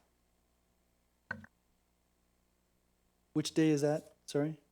March the 4th. Okay. Councillor Dubanow. Yeah, thank you, Your Worship. I'm going by memory here. I need to double check because I don't see it in my calendar, but I believe we have a Community Gaming Development Corporation Board of Directors meeting next Wednesday. That would be February 26th at 5:30 p.m. That would be here in Boardroom 1. It's not in my calendar, though, although I'm pretty sure that that's the date. So just maybe staff can double check that for me. Okay. Any others? Councillor Butler. Thank you, Your Worship. We have an Affordable Housing Committee meeting tomorrow morning at 9:30 in, I believe, Committee Room number 3. And that's it. Any others? There's an infrastructure subcommittee meeting next week. Councillor Lubberts? No, I don't think so. There is a Transportation Steering Committee meeting at the Region next Tuesday, the 25th at 9:30. No, and thank you for reminding me of that, Your Worship. There's also a Niagara Circle Route meeting that's scheduled at 1 p.m. also on Wednesday, February 26th. My understanding is that we're going to be taking a tour of the various portions of the Circle Route during that meeting. So I don't exactly know where it's taking place, other than that the meeting's happening. I said 26th. I should have said 25th, Tuesday. Are there any other meetings? If not, then we're going to go to Councillor Dubanow.